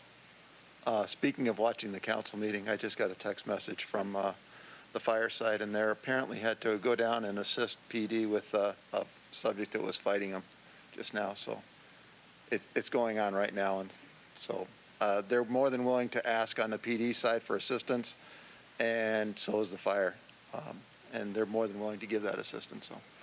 So at some point, we're probably going to talk about this, but just so we don't go without saying, I'd like to thank all you that are in the public service for your dedication and your work, regardless of how we talk about this. We really appreciate the work you guys do and the dedication you have, so thank you. Thank you. Can I ask a couple questions? Yes. First, along those same lines, I would hope that as we're having this discussion, and this has been such a subject that's been in our city for, I don't know, multiple years now, I would hope that every single one of us as leaders is taking time to go and put yourself in doing ride-alongs, doing hanging out with fire. I mean, I did that. Lots of people encouraged me to do that. Mayor encouraged me to do that. So I appreciate, if we're going to have this debate, you need to put yourself in a situation with them. Deliberation, not a debate. Oh, I'm sorry, deliberation. Please make sure you are meeting the people that do the job. Okay, so I have 3 questions to Director Olson. What evidence, if any, is there that the public safety model is not working? I would say there's many examples of where it is working, and I just can't think of really any offhand where it's not working. It has improved the number of personnel at these scenes, which has provided some significant advantages. So I can't think of anything offhand. Okay, thank you. Second, what, if anything, would you do to improve the current delivery of public safety in Cedar Falls? Well, we've internally, we review those, we review areas where we think there's room for improvement. You know, in my mind, there's still some areas of training maybe where we can improve upon. We're struggling right now with, as Chief Birdie indicated, we have 10 individuals that aren't operating in a solo capacity, either on police and fire. And that really hurts our abilities on certain times of the day on certain shifts. And so we meet with our supervisors frequently to decide, okay, we've got 2 more people that we can't count upon for whatever reason. What shifts do we put people and what shifts do we not put people? We struggle with that a lot. So, you know, we need to continue to work with that and figure out the best way to do that. And part of that is, you know, our turnover's been a little bit higher than maybe what it's been several years ago. So, you know, maybe that's a long-term scenario that we need to address differently than just internally ourselves. Do you think, and I say this as a person who works, I consider you folks public servants, and I feel like I work in a service industry in healthcare. Do you feel like that's unique to Cedar Falls, or do you feel like that's part of the bigger culture of, I mean, a lot of different jobs are struggling right now. I mean, healthcare is struggling. We constantly are short-staffed. Do you feel like it's something unique to Cedar Falls, or is it part of the bigger picture maybe? Well, it's not just unique to Cedar Falls, but again, it isn't. For us to have 2 or 3 or 4 is not unusual in the past. I've been here 36 years, and in the past, being down 2 or 3 or 4 was very common. But the number we've experienced in the last several years has been significantly more, and that places more of a challenge on us because our staffing levels have not increased. Right. Okay. And then my last question is the public safety model sustainable? Absolutely. Okay. Thank you. I have a question based on the transcripts that I read for the recent fire union case. I was concerned about 2 statements that were made. I won't name the officers, but there were 2 supervisors that had been questioned under oath about the department and their participation in the PSO program. And they noted, just to paraphrase, that they were initially very concerned about it. They joined. They didn't want to be a PSO. And that one had mentioned that they were doing it for the money. That's why they transferred over. Now, attitudes can change over time, and it's been several years. How can you comment on that, of, you know, changes in attitudes over the time, or what, like, so that somebody like me who reads something like that is less concerned about the state today of the department? Yeah, so I did sit through the entire trial, so I'm very familiar with what you're talking about. So people are going to become public safety officers for numerous reasons. I remember, and this wasn't too long ago, we had an public safety officer that was hired. We went through the police training, eventually became a cross-trained public safety officer and picked up the fire certification. That particular individual made a statement that I want to be as good a firefighter as I am police officer. That was a phenomenal statement that'll just, we remember, and we will always remember. Very good employee. We've had others that have been set on the sideline for a while, waiting to see what this is all about, and because they don't want to be the first one. They don't, you know, there's a lot of controversy. They're playing it safe, as I completely understand. That later joined and are very happy to be part of it. There are some that maybe wouldn't have had there not been a pay increase. Everybody's got a different motivation for their reasons. So there are some that participate heavily and some that aren't. But I will tell you, from a supervisory standpoint, you typically will arrive at a scene, and if you're the sole police supervisor, you will probably be the last one to assist fire, because you still need to supervise the entire policing in the city. And when, of course, if your staff is going to be at that fire for a longer term, then you need to start getting other people in to supplement the shifts for the time period that they're gone. So people are going to participate in varying levels. We have callbacks. We have certain individuals that come back to a lot of them, and some that don't come back to very many. Of course, a lot of them have Do you have families. any that don't come back to any? That could be. I'd have to look. But your younger single individuals are going to tend to come in more than those that, have kids and families and all of that at home too. So, yeah, you're varying degrees. But just like before, when we had just firefighters, when you do a callback, you had some that came into all and some that never came in. So that really hasn't changed much. For once, I've been quiet for a while.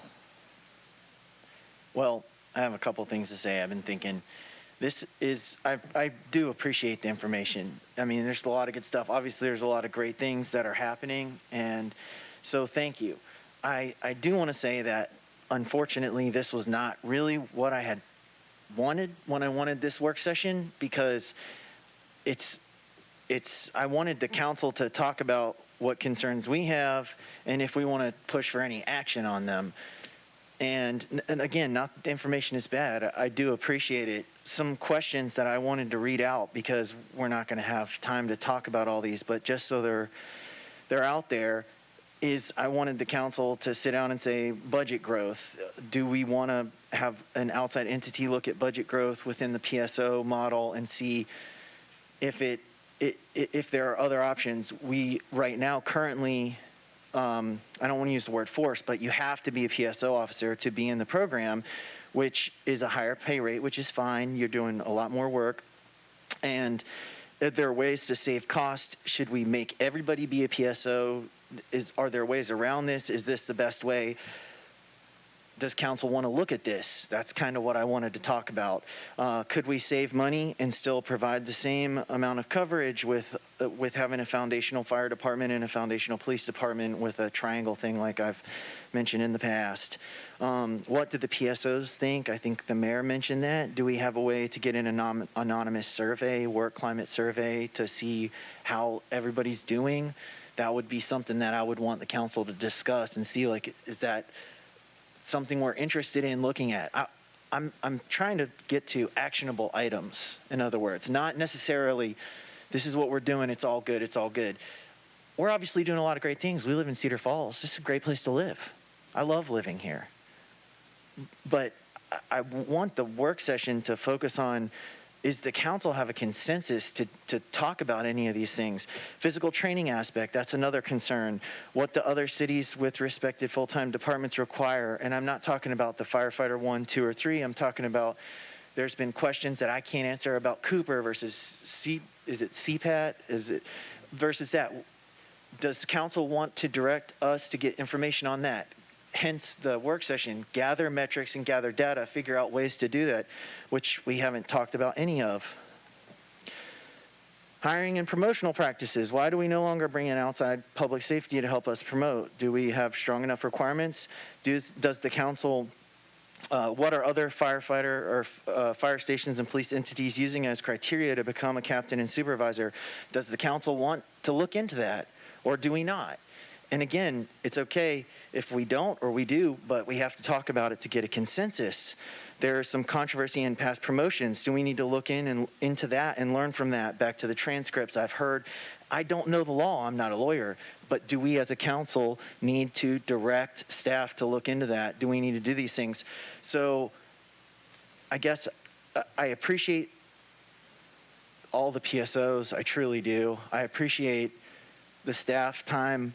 But I'd really hope to focus on whether council wants to direct staff or take a step, not direct or vote, but do we have a consensus to look at any of these things, or are we okay with where we're at? That was my intention for the work session. So, Can we talk about that right now? Can we start diving into those? We can if you guys want, but that's a lot of stuff, and Well, can we first start about it has been talked about goal setting for the last 2 years that I've been involved about a employee engagement survey or whatever you want to call it. So I was under the assumption that we have talked about that, and I know that I've brought it up both times that I've participated in goal settings. I kind of find it, as a person who comes from a place that has those at my own place of employment, I'm kind of blown away that we don't have that. So something anonymous where people can. So I think we have kind of, if I'm recalling correctly, talked about that before. So I would like to see that going, and I totally agree. The most important information to me is what the folks over here think about this model. And not just public safety, our employees in the Cedar Falls, for the city of Cedar Falls. I mean, we want to me, I think we all want to make sure people are, if they have to get something off their chest, that they have a place to do that, especially in this climate of workforce shortages. So I'm okay with that.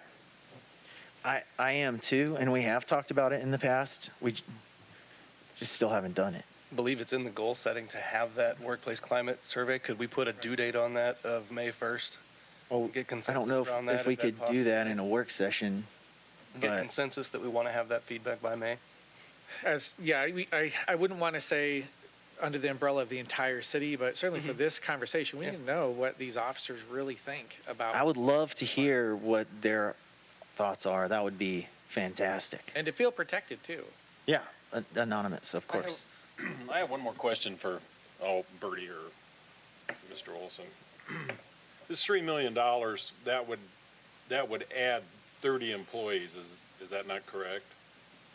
How many PSOs total do we employ right now? We have 74.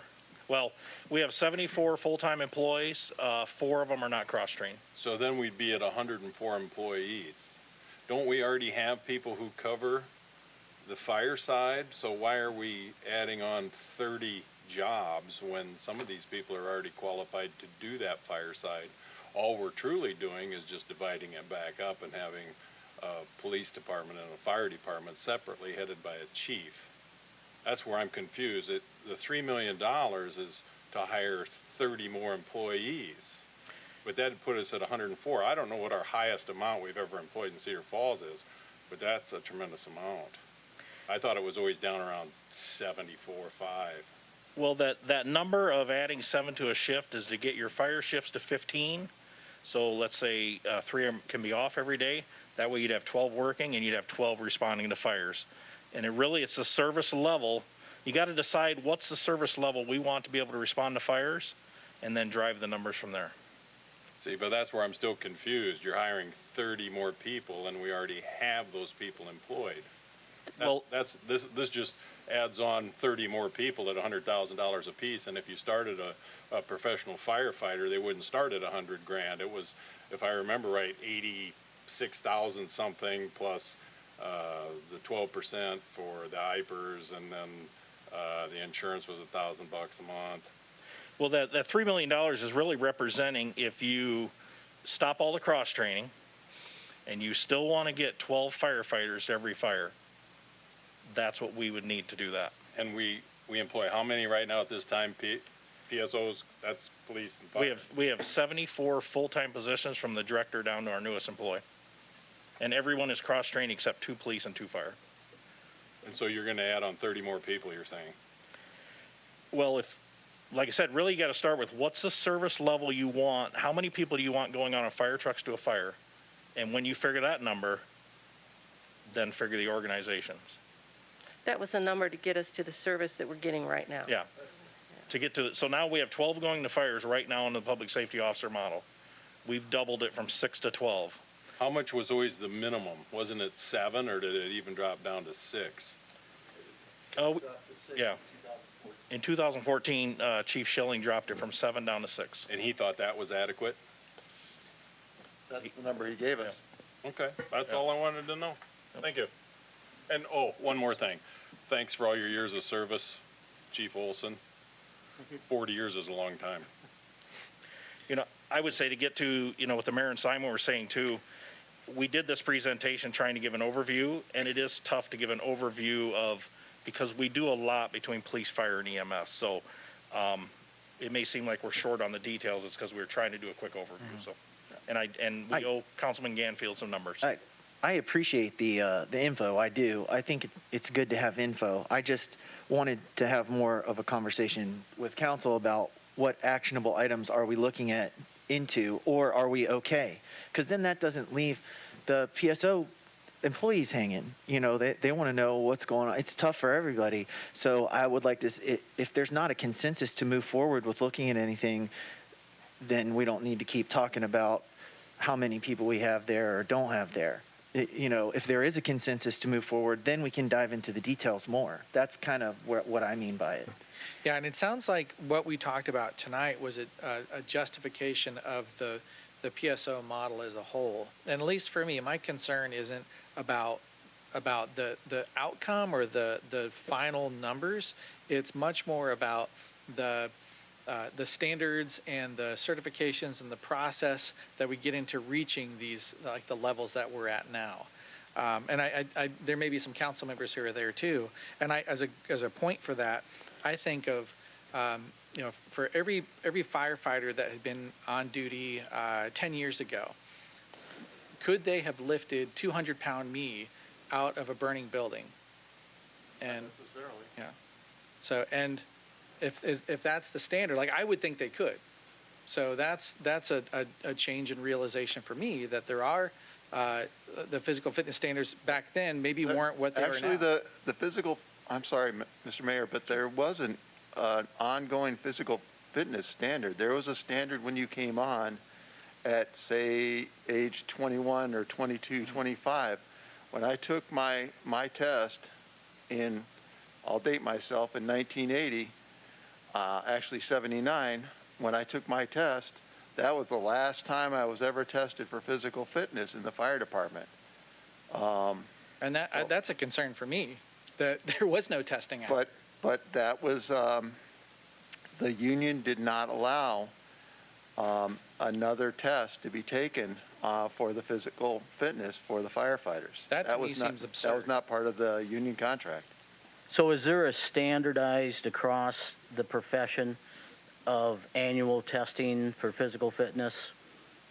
You said 2/3 of the The IAFF was not one that would allow ongoing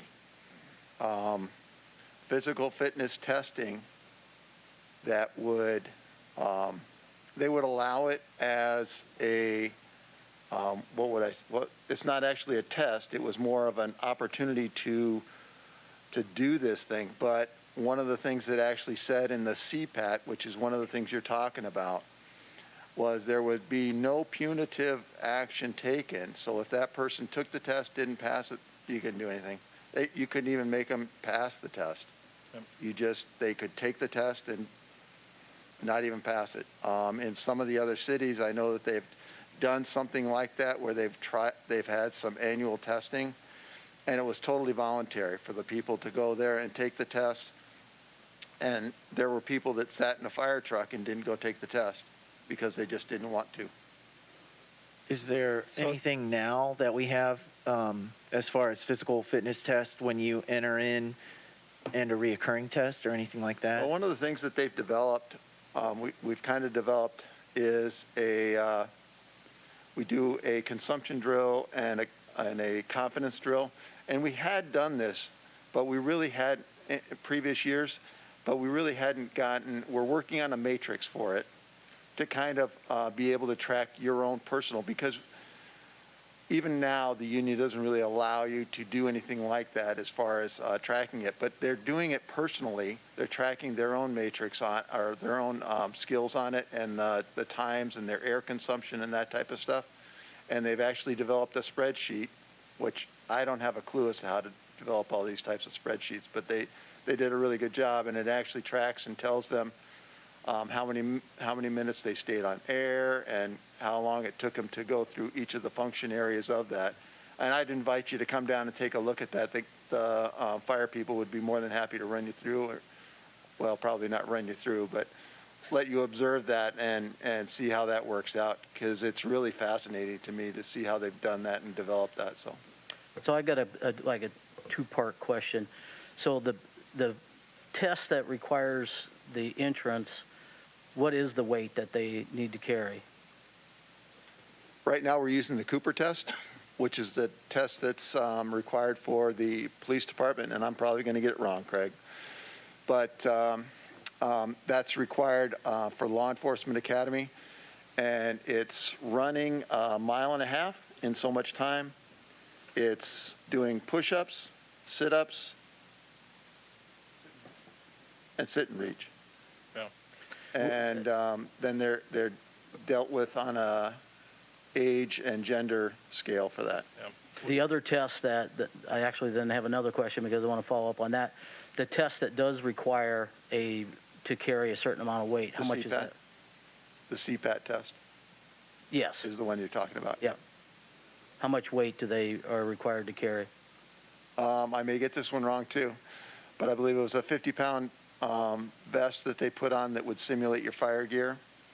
And then they add on 20 pounds, I believe that's correct, 10 on each shoulder. And then they carry that through part of the test, and then they take off the extra 20 pounds, drop that, and use the 50-pound vest throughout the rest of the test to conduct through the various 8 stations that they go through. So we could look at different examples all over the nation, here locally, but you guys have over a century's experience between you all.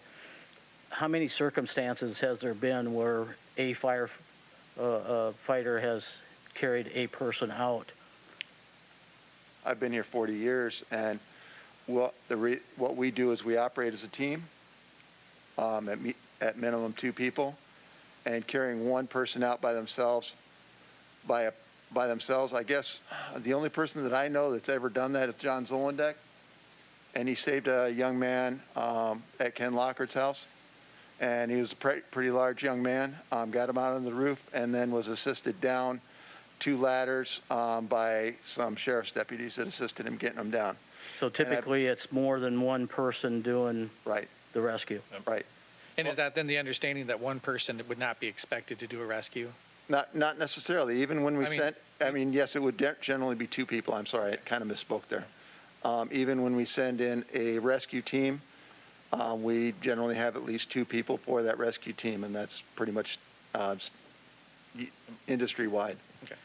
I would add a couple things on this topic. The Cooper test has been used by the military since 1968. It tests muscular strength and cardiovascular endurance, really to see if somebody's healthy and strong. So that's used for every job in the military through all 5 service branches. So anything you can imagine. And I would say also, both police and fire operate as teams. It's a challenge to do a drag, a 150 or 200-pound person, to drag them out. Try doing it when they're fighting you, So, and police operate as a team that way either. We generally wouldn't make an arrest by ourselves with a large combative person too. You get 2 cops, maybe 3 cops. I was involved in on Hawthorne where we took a couple of huge dogs out of a home, and there was 3 of us firemen to get 2 dogs out of there, and those were 140, 160-pound dogs, and it's really a drag. It's not a carry, so you're trying to get them out. So we work as a team, both in police and fire, and I just think it's always worth mentioning. Dragging weight out is one thing. Getting them out when they're fighting you is another thing, and requires a whole different set of skills and tactics. And then back to the Cooper test too. So the Ames Fire Department, they use the Cooper test, same as the military, the same test we use, and that's what they use for the city of Ames. The Ames Fire Chief told us a couple years, he can require his personnel to take the Cooper tests every year. He can require them to show up and take the test. They don't have to pass it, but he can, as their supervisor, he can make them be there. They can walk around with a soda, they can do whatever, but that's all. So what's the point of requiring that? So both in police and fire, in Iowa, you take an entrance physical fitness exam, and it can't be held against you throughout your career as you become less physically fit. And that goes back to court cases too. The state patrol in the old days used to issue a uniform, and when you couldn't fit in that uniform, they'd terminate you. And that sounds pretty, we can't hardly believe that now in 2022 hearing it, but that's what went on, and then it changed through the years. So you can reward somebody for being physically fit, but you can't penalize them for it. Do we reward people for being physically fit in Cedar Falls? It's part of the promotional process. So if somebody's extremely physically fit or has signs of physical fitness, it can help them. So Okay. Is it a formal, like you take a certain test, or is it just, hey, No. you've accomplished this triathlon, so that goes on your resume? And So years ago on the police side, we used to annually run everybody through the Cooper test, or particularly the 1.5 miles. And we did that annually, and we had several people that failed. And so what we offered them, first of all, if you did pass, we offered you 8 hours of comp, so there was a reward for that. But then if you failed, what we offered you is we had individuals on our department that are trained to to assist in physical fitness. Matter of fact, you have to be certified to give the Cooper test, that type of thing. So what we would do is we would offer them a training program to get themselves to a condition where they could pass. But Craig is absolutely 100% correct. The courts will not allow you to discipline if you fail that test once you've been hired and once you've passed it. So we ran into those challenges. We don't do that anymore, but for years we did do that. But for different reasons, we chose not to do that. So, that's something you could always do is run them through it. But if they fail, you could put them on a path to try to improve if they chose to do that. But some certainly wanted to do that and others wouldn't. And that's where you're at with that. I think that makes sense. I mean, I would hope that we would offer folks to be the best they can be. So I think that is I don't know, are we looking for consensus? Because I think that's a great thing. Well, not a consensus to require physical fitness standards. Right, but when we're talking about when that's a concern, I think that sounds great. If somebody's not able to pass it, and yeah, of course, if they aren't going to step up, I guess that's on them. But I would hope that we as the employer, if we're having this discussion, that we would think that the way we used to do things might be a good thing. And is that something you're really looking for in the hiring phase too, is to see what their physical fitness background is and if they may seem to stay motivated over time so that they'll want to? One of the things that I always tell Craig is that if you give me someone that can pass your test, we can teach them how to be a firefighter. And that's true. That's really true, is that we can teach them how to do that. Some of the firefighting, and back to Councilor Schultz's question, a lot of that, some of the CPAT skills that they have through that are things such as swinging a sledgehammer. Now, there are people that swing a sledgehammer every day and are very proficient at it. But if you don't swing a sledgehammer every day, and there's a certain technique to swinging that sledgehammer and getting the bell to ring on this particular machine that CPAT has, if you're not proficient at it, if you haven't done it every day, you aren't going to pass that particular test. But you give us that person for a few weeks, we can teach that person how to do that. We actually got criticized on Facebook for one of our people that was just going through Firefighter 1. She was learning how to swing a sledgehammer during her consumption drill, and we got criticized for that. But she learned how to swing that sledgehammer, and she's much better at it than she was when she started out. Like I said, we can teach you these skills, but we need to get you in the door first. And we've gotten ourselves, as we have found out, one of the things that we researched with CPAT was that it's a discriminatory type of a thing. It doesn't accept as much with gender and that type of stuff. Some of the cities have done away with it that had it. They did away with it because they found that they weren't getting the cross-section of gender and all that type of stuff that they were expecting. And so that became a real problem for them to broaden their hiring pool. And so that's one of the things that Cooper has allowed us to do. We bring in, all different, we've become a very diverse department. And it's really important for our city to have that diverse department on both sides of the aisle. The diversity has helped us grow and become much better. And if we hadn't used the Cooper test, we may not have had some of those people in here. And some of those people are the best employees that we have. And so something I just want to make sure is clear is that I don't know if this conversation has happened before at the council level of what the physical fitness standards are and the fact of diversity having an increased pool of applicants and an increased pool of members because we're not basically like recruiting to a certain physical fitness standard. So as long as the council is okay with that and is on board with that, then that's the due diligence, because we're the ones going to be held responsible for it at election time if something goes wrong. So that's, and I'll just note too, for people joining us on Channel 15, we are finishing up our public safety discussion. Expect a regular council meeting, probably pick up 10, 15 minutes or so. So just in case you're wondering why we've gotten into a conversation already here. Continuing on. Mr. Mayor? Yes. Just my thoughts, because I don't want us to walk away from this conversation feeling like we're shorted. I mean, let's dive into it. I mean, that's just my thought is I don't want us, we were here till 11 o'clock a couple weeks ago. Let's dive into this and take care of it for the good of our community and for the good of everybody that works for our community. is my thought. Certainly. Yeah, and this, we'd still need to have, it won't occur tonight, but we'll still need to have the public safety director discussion. We're kind of in the zone now of needing to have maybe special work sessions on an off-council night in order to accomplish. I know it's kind of difficult for schedules sometimes, but could we aim to have a special work session, again, basically same format, next Monday night, the off-council night? I won't be in state. Okay, well, we need to have these meetings. So when I already works for you scheduled in the those. very near future? Yeah. You didn't tell me. I'm used to them every other Monday, so I plan my work Okay. schedule around it. We'll have Zoom open. Zoom is terrible. I thought you liked Zoom. I like Zoom when it works, but when it doesn't work, it's, I'm available next Monday night if we need to What be is next? available. Mayor, just before we get Yes, too please. far down the road, remember, school board will have Monday nights in here as well. We'll kick Off 'em out. Mondays. All right.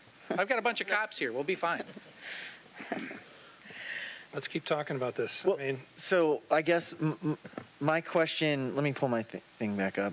My question about the physical fitness standards that I've had from citizens basically revolves around, you know, what we were just talking about. So my last thought on that would be what, and you kind of answered this, Chief Birdie, but what are cities in Iowa, you know, what is Waterloo, what is Ames, what is Iowa City, what are the other big cities, what is their, you know, testing and standard to get hired, and how does it work, and how do we compare to them? I would be curious about that. I think that would make, you know, kind of finalize. You can only do so much, you know, within what the court states we can do, and within what. Well, I think I couldn't tell you what each city does. You know, there's CPAT is the same all over for those that use it. A lot of cities have something maybe similar to the CPAT, so that would be something we'd have to research and collect that information. Ames, for example, I know they use the Cooper test, and they add in a sprint in there. Now that was information from a year ago, so maybe Yeah. they don't use it anymore. So I guess that's, Well, obviously what they're doing is pretty darn good, because you look at our group, we've got some of the most physically fit people in town right here on our department. So I think what we're doing is working. well, the point I think that they made was that we're restricted by union terminology and criteria on what can be done with Right. fitness standards. We can decide what the entrance standard is, but then after that, Yeah, that's so where you're limited. And, you know, to get to Councilman Dunn's point too, we encourage physical fitness. We've made an investment annually. If you've been to our building, we probably have, I don't know, 4,000 square foot for physical fitness equipment. You guys approve wellness rates so they can use the rec center cheaper. We get equipment. So we do make as much, equipment available. We encourage physical fitness. I don't want to sound like we get them in the door and then we don't care. And to Councilman Cruz's point, yeah, you know, we have somebody here tonight that's ran several marathons, ran a Boston Marathon, people that run triathlons. So we have a very physically fit crew, but we do have to work within the limitations of the state law. So Yeah, I just want to be careful I understand we have some extremely physically fit people, but I don't want to use that as saying, oh, well, everybody is then. Sure. well, and I also, I don't want to imply by asking to see what others are doing that I'm implying that we're not. So It seems like we're great in that aspect. I mean, people who are here look very fit. I guess what I'm looking for is more information, because those are some of the concerns that I hear. And as a council member, I have to answer these constituents, and I have to talk to them, and I need, you know, the more information I have about, oh, well, this is by law what we have to do. This is what other cities are doing. I think the information is more important to me, so that we can, I don't know, the information Yeah, helps. and we can absolutely do that. We can do or we can find out what percent. Matter of fact, I do recall several years ago we did do some research, and it was less than 25% of the departments in the United States were using CPAT. I think Waterloo uses a modified CPAT. It's not the actual CPAT. I know the city of New York was using CPAT for a while, and they still use CPAT, but you don't have to pass it. They have an overall method where you have to pass 70% of an interview, a written, and the CPAT, and you just have to pass it like a 70%. So you could actually fail parts of the CPAT. There's just all sorts of different models used out there, but we could certainly research that. But we found out that there's more people not using CPAT than are. When I say people, I mean fire departments. So prior to the public safety model, we were using CPAT? Yes. What was the, we made used a conscious CPAT decision to go. We used a modified CPAT. They used a modified CPAT for a number of years, and then they got into the CPAT with other departments in Iowa, bought a CPAT unit together. So Cedar Falls has used the CPAT and has used a modified CPAT over the years. But over the years, we've had a variety of different physical fitness standards to get into the fire department. When I came in, we had to do pull-ups, push-ups, run through a little serpentine thing, and then you had to stack up hose couplings, which I'm not really sure what that meant, but we had to stack up, I don't remember, 5 or 6 hose couplings and put them together in the correct order. Well, I mean, there's just been a variety of different tests that we've done too. We had a shuttle run one time. So what was our decision matrix to get us to the Cooper? Why did we go with that? Why didn't we go with the Cooper Simon's, before? I'm hearing from the people, asking the same question. Why aren't we using the CPAT? Why are we using the Cooper? So why did we make that decision? Well, the state law requires that we do Cooper for police officers. There is no other test. You have to take that one by state law. Now, we could, we could do 2 tests. We could do 1 test, but we think the Cooper test is a very good court-proven. We've got a Cooper expert here sitting here today who's went to the Cooper Institute and knows a lot about it. So we're very confident that Cooper's a good test, and actually the state of Iowa is too, because they mandate that we use the Cooper test. But go ahead. So, And that just gets them in the door. I mean, they can. We have quite a few different hurdles that they have to get over before they become a public safety officer. Doing the Cooper test, doing the different written tests, doing the interview, and then they go through their FTO, which is their field training, which they can be dropped out during that. And there's several phases of that. They could be dropped out during their fire test or their fire training. They could end up being dropped out of that. So there are a lot of hurdles, whether they're physical, mental, or written types of tests that they go through for this PSO type program. And each step offers them the opportunity to wash out. And we have had people that have washed out at each step. So it's not an easy thing for them to do. And then, like I said, we do that annual consumption drill and that type of stuff for them. And, they can end up getting retrained for that too.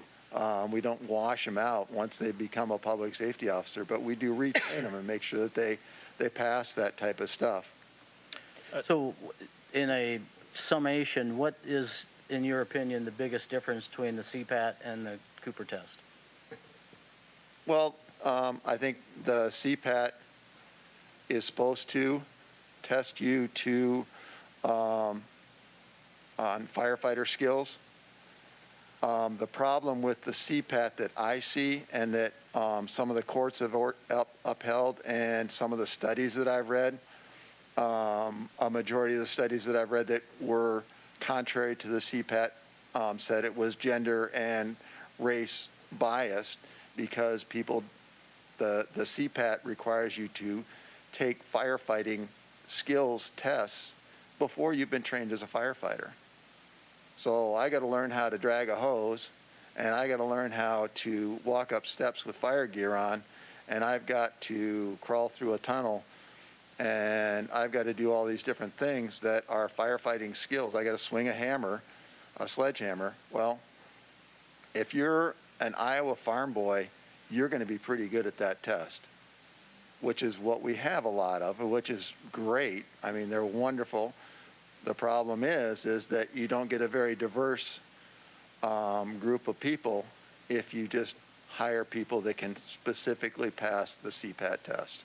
And that's what the courts have seen, and that's what a lot of the studies have seen, which is why we like the Cooper test, and then we teach them how to be firefighters, and we teach them how to be police officers. It's the same thing that we have some of the people that come onto our department that have never handled a gun before. If you've never shot a gun before, you're going to need some extra training in that. And so we do the same thing. And we spend extra time with them to make sure that they're very good with that weapon and they're able to do the job that they need to do. I would just add one thing too. The Iowa Administrative Code lays out a lot of guidelines to be a law enforcement officer in Iowa. Hearing requirements, eyesight requirements, written testing, physical fitness testing. The Iowa Administrative Code, there's not much for firefighters. So if we dive into this, it might be good to find out from the Fire Service Training Bureau, why don't all firefighters in the state have to meet certain criteria? So it might be a good question to ask. And because truthfully, the fires are the same at a volunteer fire department as they are, in downtown Des Moines. I mean, it's the same. The fires are the same. So we may learn why something is or isn't in the Iowa Administrative Code too, or learn things through the Fire Service Training Bureau. And back to Ames, they test give the Cooper test to make sure people are physically fit. Then they train to the task of a CPAT related event. Similar to the military, bring in people who are physically fit and then train them to do anything of 200, 300, 400 jobs. So, but I just think the Fire Service Training Bureau might be a resource for us too, to ask about these physical fitness type things. And especially That'd be to great. get like an outside opinion too. Yeah. Okay. And those are all things you can do as you're working toward these 7 goals, specifically like number 2 for improving departmental practices. And that's just part of your ongoing work. Absolutely. Yep. That's exactly what I was going to say. I haven't said much so far tonight. Kind of like Simon, I'm kind of quiet tonight. So listening to the discussion and looking at the 7 items, the 7 goals in the special report, there's actually 66 items that are sub-goals or sub-items, and they cover everything we've discussed or wish to hear concerning the progress of the PSO program. Some of the things that were asked for, I feel, are micromanaging. That's the director's role in doing this and so on. So I'm comfortable moving ahead for another 6 months or whatever time frame and see the progress of the special report play itself out. And then we could answer as we go with some of the sub-questions. Well, I have another question before we go to that, if you don't mind. Have we looked at a cost analysis and a benefit, or not even cost, but just a benefit? Is there a benefit in not making everybody cross-train? Well, I mean, I'm sure there's a benefit in it, yes, and there's benefits the other way. I can answer that really quickly. Is the only way to get the bigger numbers or the big numbers responding to fire scenes is to have everyone cross-train. And I'll just use an example. If second shift patrol right now, so let's say there's 5 police officers working right now. If they're all 5 cross-trained, and let's say 3 or 4 of them are going to go help with the fire, that they're all fire trained and they can help. But as soon as a couple aren't cross-trained, now you got to figure out who's going to the fire. They might be the one that's across town. They might be the one that's busy doing something else. So the public safety model works when everyone's cross-trained. As soon as that number starts getting smaller and smaller, something's not going to work. Well, I've got a big question that doesn't have an easy answer. It's if it were changed so that officers didn't have to cross-train, that they could decide whether they wanted to be just a police officer, just a firefighter, or a public safety officer, the fact that we require both, does that mean that there are officers who, if they had their ability to not be cross-trained, they would love to just be a cop or just be a firefighter? Is that a concern? Is that an issue if somebody's not there because they really want to be, but because they have to be in order to keep the job? That's one of my main concerns. And maybe it's not actually true, but I don't like the fact that that is a potential. Well, I can tell you that is a concern. So if we have 74 employees, we did hire about 45 of those employees since the summer of 2016. So they were all hired as public safety officers. They came to us wanting to be public safety officers. So those 45, we know what they came here for. Prior to that, you had, I think the number was 11 paid on-call employees that were police cross-trained as fire. So 11 to 45, so now we're at 55. So just doing some quick farmer math, maybe there's about 20 personnel left that as the organization was changing, they had to make a decision. that they either wanted to cross-train or they didn't. Now, in the end, sitting here today, everyone has cross-trained except 2 of those police officers. But that's a valid question. Did some of them do it just because the organization's changing? Or were some reluctant because maybe they're in the later stages of their career? You know I would look at things different if I was 30 years old than if I was 50 years old. Now, especially you're looking at increased pensions as well, too. Yep, there's possibly promotion opportunities, increased pensions. So everybody would have to weigh that individually. For some people, money may not be important to them because of their spouse or their personal financial situation. So there is a portion of people that's absolutely true. And I would say that number of people, though, is down closer probably to about 20 of them. Only because some of us were already cross-trained since 2005. We had the PLC program.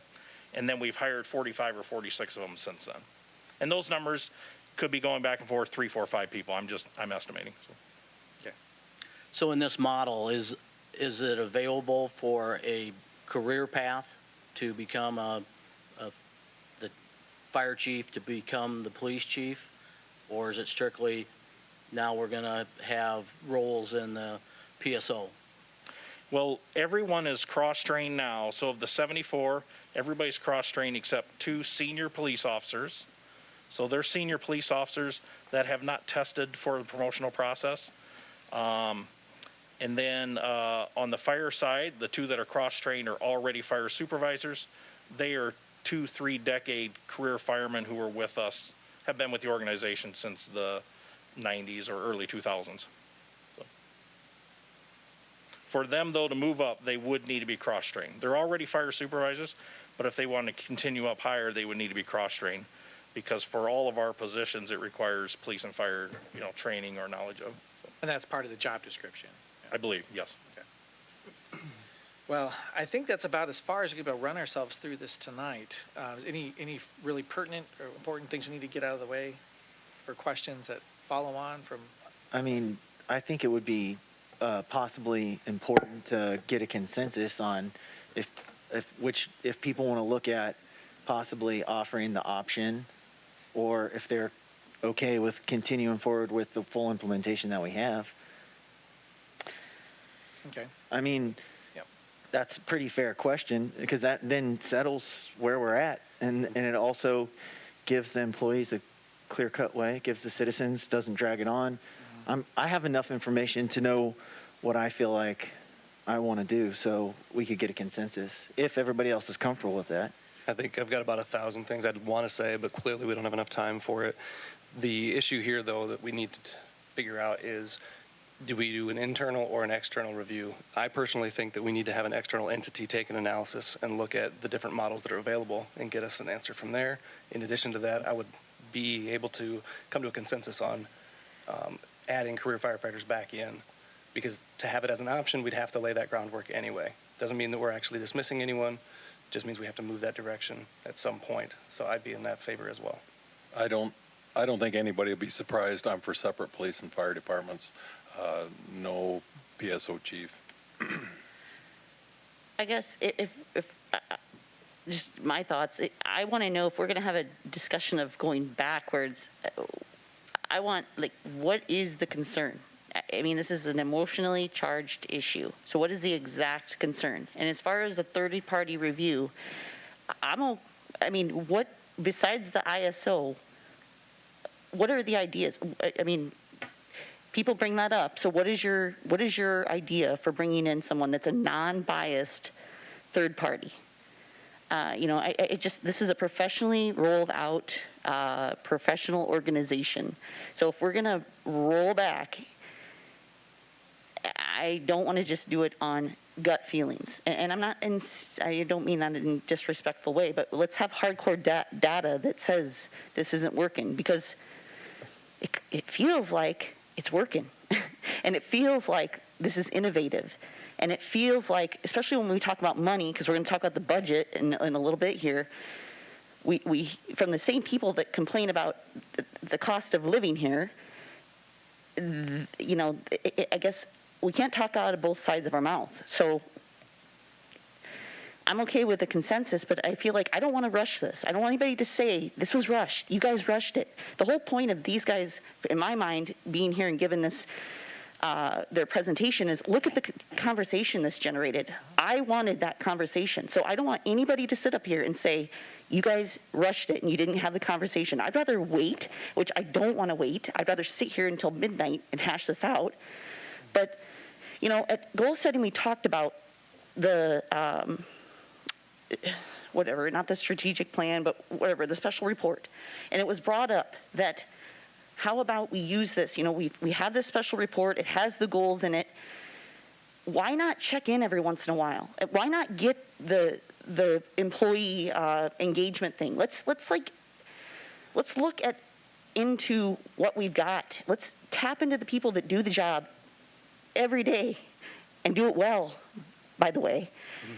Let's do those things. And I appreciate, I'm not trying to take anybody's conversation down. It is a work session, but we got to have, if we're going to roll something back, then it's just as important to have the data to roll it back as it is to have the data to support it. I agree. I wasn't necessarily meaning we have to roll it back all the way and do all this stuff. I'm just looking at, do we have a consensus to move forward with as we are? Or do we have a consensus to look at more options, like Dustin was saying? Do we have a consensus to bring someone in to look at what would it look like if we had PSOs and a career firefighter and police? If we don't have the consensus to look at something like that, that's okay. Then we move forward with where we're at. And I don't want to take away from that. I can appreciate that, but at the same time, these are people's lives, and we got to move forward, and we can't always have people needing to worry about. I mean, it's a stressful enough job to have to worry about what we as political people keep messing around with. True. I just can't imagine. I can imagine, because these jobs are stressful enough, you know, especially when you're short-staffed and stuff like that, just because of the bigger world that we're living in. I don't want to sit there and mess with people's minds while we play puppet master. You know, are we going to let it ride and try to improve on what we got? Because, and I'm okay if something wasn't working. I would hope that the leaders of our department would say, hey guys, this isn't working. I don't think these folks have some malicious intent, that they're so driven by their ego that they couldn't say, hey, this isn't really working. They seem like they would say that. So I want to. Could I jump in? Yeah, sorry. And I want to touch on Dustin's remark or concern about, could we have separate, just firemen, just police officers? I think Chief Birdie answered that really well, to say, if you have at a fire scene someone that's not cross-trained and you need the cross-training skills and you don't have it, and it puts them in danger if they don't have those skills to respond, to protect the people that are doing the duties of both, potentially. Yeah. So I think I'm very comfortable with the reasoning that was explained, why we don't necessarily want to have some core firemen that just do fire, and that because it dilutes the model and it would put people in danger. It really would. We used to call it a cultural audit, I thought is what it was originally called, but the internal... Workplace climate audit. Yeah. Huh? Or the workplace climate audit? Climate, okay. Yeah. You have items in the special report that talks about that, support officer well-being. I mean, that's what the audit would be. Everything's laid out in this report to cover the topics that we're talking about here of concern. If we want to delve deeper into why we do or do not want to have just firemen,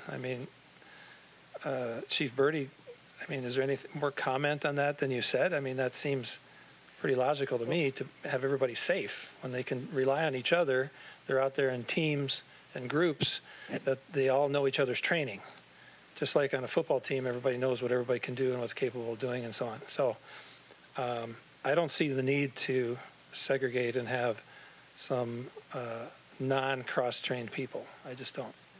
So I'm ready to move forward with the special report and can continue evaluating, whether it's quarterly or however we want to do. To the other point, of an outside entity, the ISO report on the component that covers the fire department.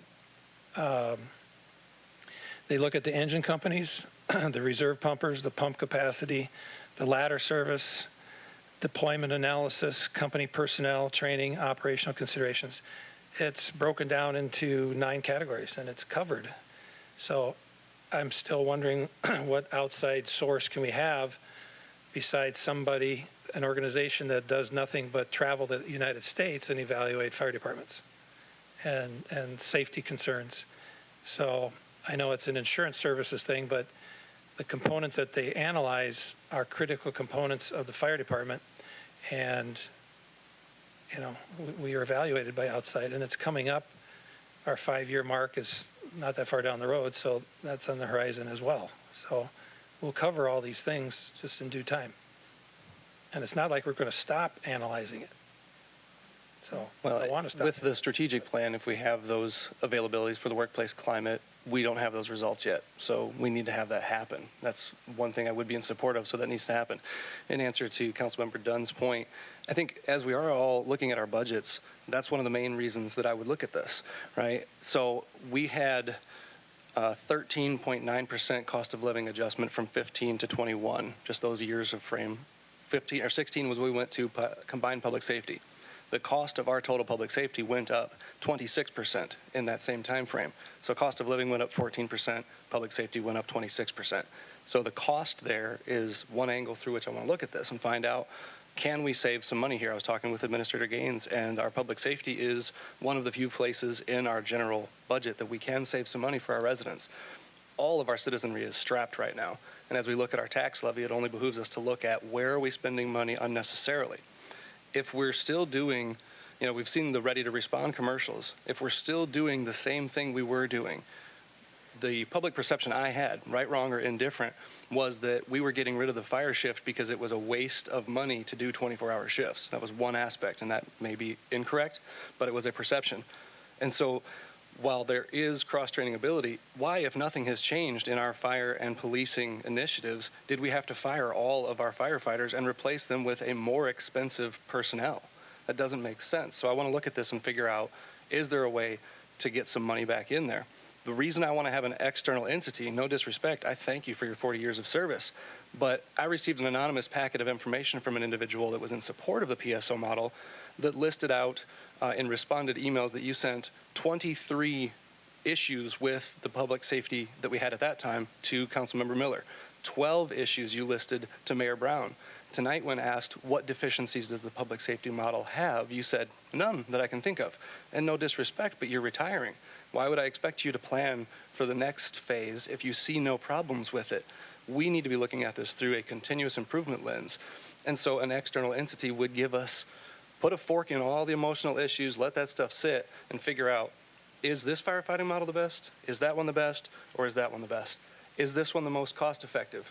And then once we figure out how to keep the budget down and keep our citizens safe, we go forward with that. That's why I'm putting for consensus to have an external review that gives us the merits and demerits of these, along with numbers. Okay, When so, the numbers aren't exact, it's hard to know that this information is what we're getting.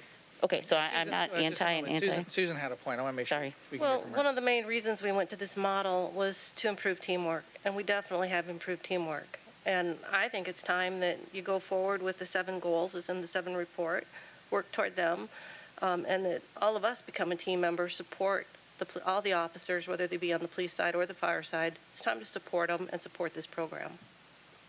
Be a team player. And I'm not, if you, I'm asking, what is the third party? Right. What is it? Where's the Unfortunately- non-biased third party? I don't know that one exists, frankly, and Okay, I don't so- have the skill set to do that research. Either do I. Yeah. I can put a note for that. Okay. As I was looking through about 50 strategic plans for other communities across the country that dealt with police, fire, and public safety, I provided that in the goal setting session probably 2-3 years ago of that list. And in that, there were a couple of groups that stood out as being consulting firms that helped to generate those reports. And from looking, there's ESCI, and I think there's 2 others that's their specialty. They have retired public safety, either law enforcement, police officer, or firefighters, very highly credentialed people who do this kind of work to help cities work through strategic planning. And I spoke to one just informally, one of the consulting groups, and this is right up their alley. It's not to try to fix a failing department. It's just to provide a framework for the groups to make up their own decisions. And especially the part that I was intrigued by is that they do surveys. And I think that as I'm talking through this or looking through it these past couple of weeks, having officers able to be interviewed and contacted, connected with a retired law enforcement officer or a retired firefighter, I think could serve us better than having, no disrespect to you and I, but just to have a typical workplace climate audit. I think we might need a little more horsepower than that. So that's something that I would look for a consensus tonight, as Dustin had alluded to. One, I think it's important to start off to say, as a consensus, is there a consensus for moving ahead with status quo, which was what basically moving with the special report, the ideas that are generated through this, pick up again in 6 months, but basically run status quo without discussing further changes at this time. I'm looking for head nods to say that you want to see us move status quo.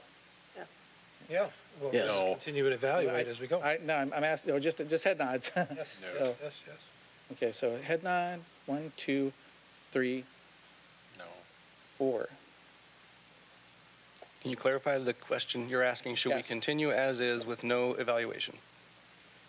I don't know. Maintain the No, status quo of no, today with not the even, plan. no evaluation. That's what, Right. Okay. we're always evaluating, right? Yep. Okay. All right. So again, this isn't like a formal vote.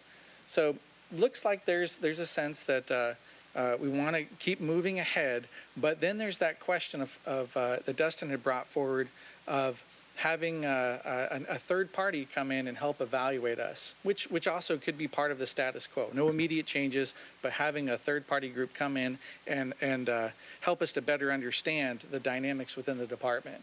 Would there be a consensus for doing that? Would that be instead of just an employee anonymous survey? I mean, it seems to me I'd rather hear from our own people than from some third-party person who's going to do their own interpretation. It's still, if I would not want to have a internal survey conducted by city staff for any staff member.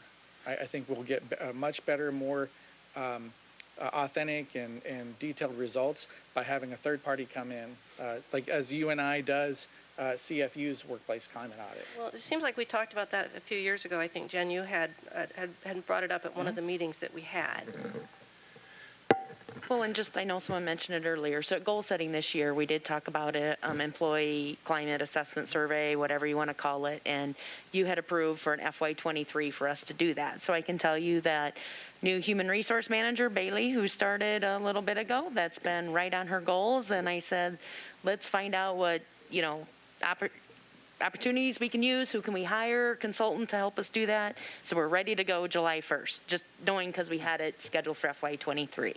So does that have to be, that's in the budget then for the next year? Correct. Okay, Yep. we're always off a year. I know. Mr. Mayor? Yes.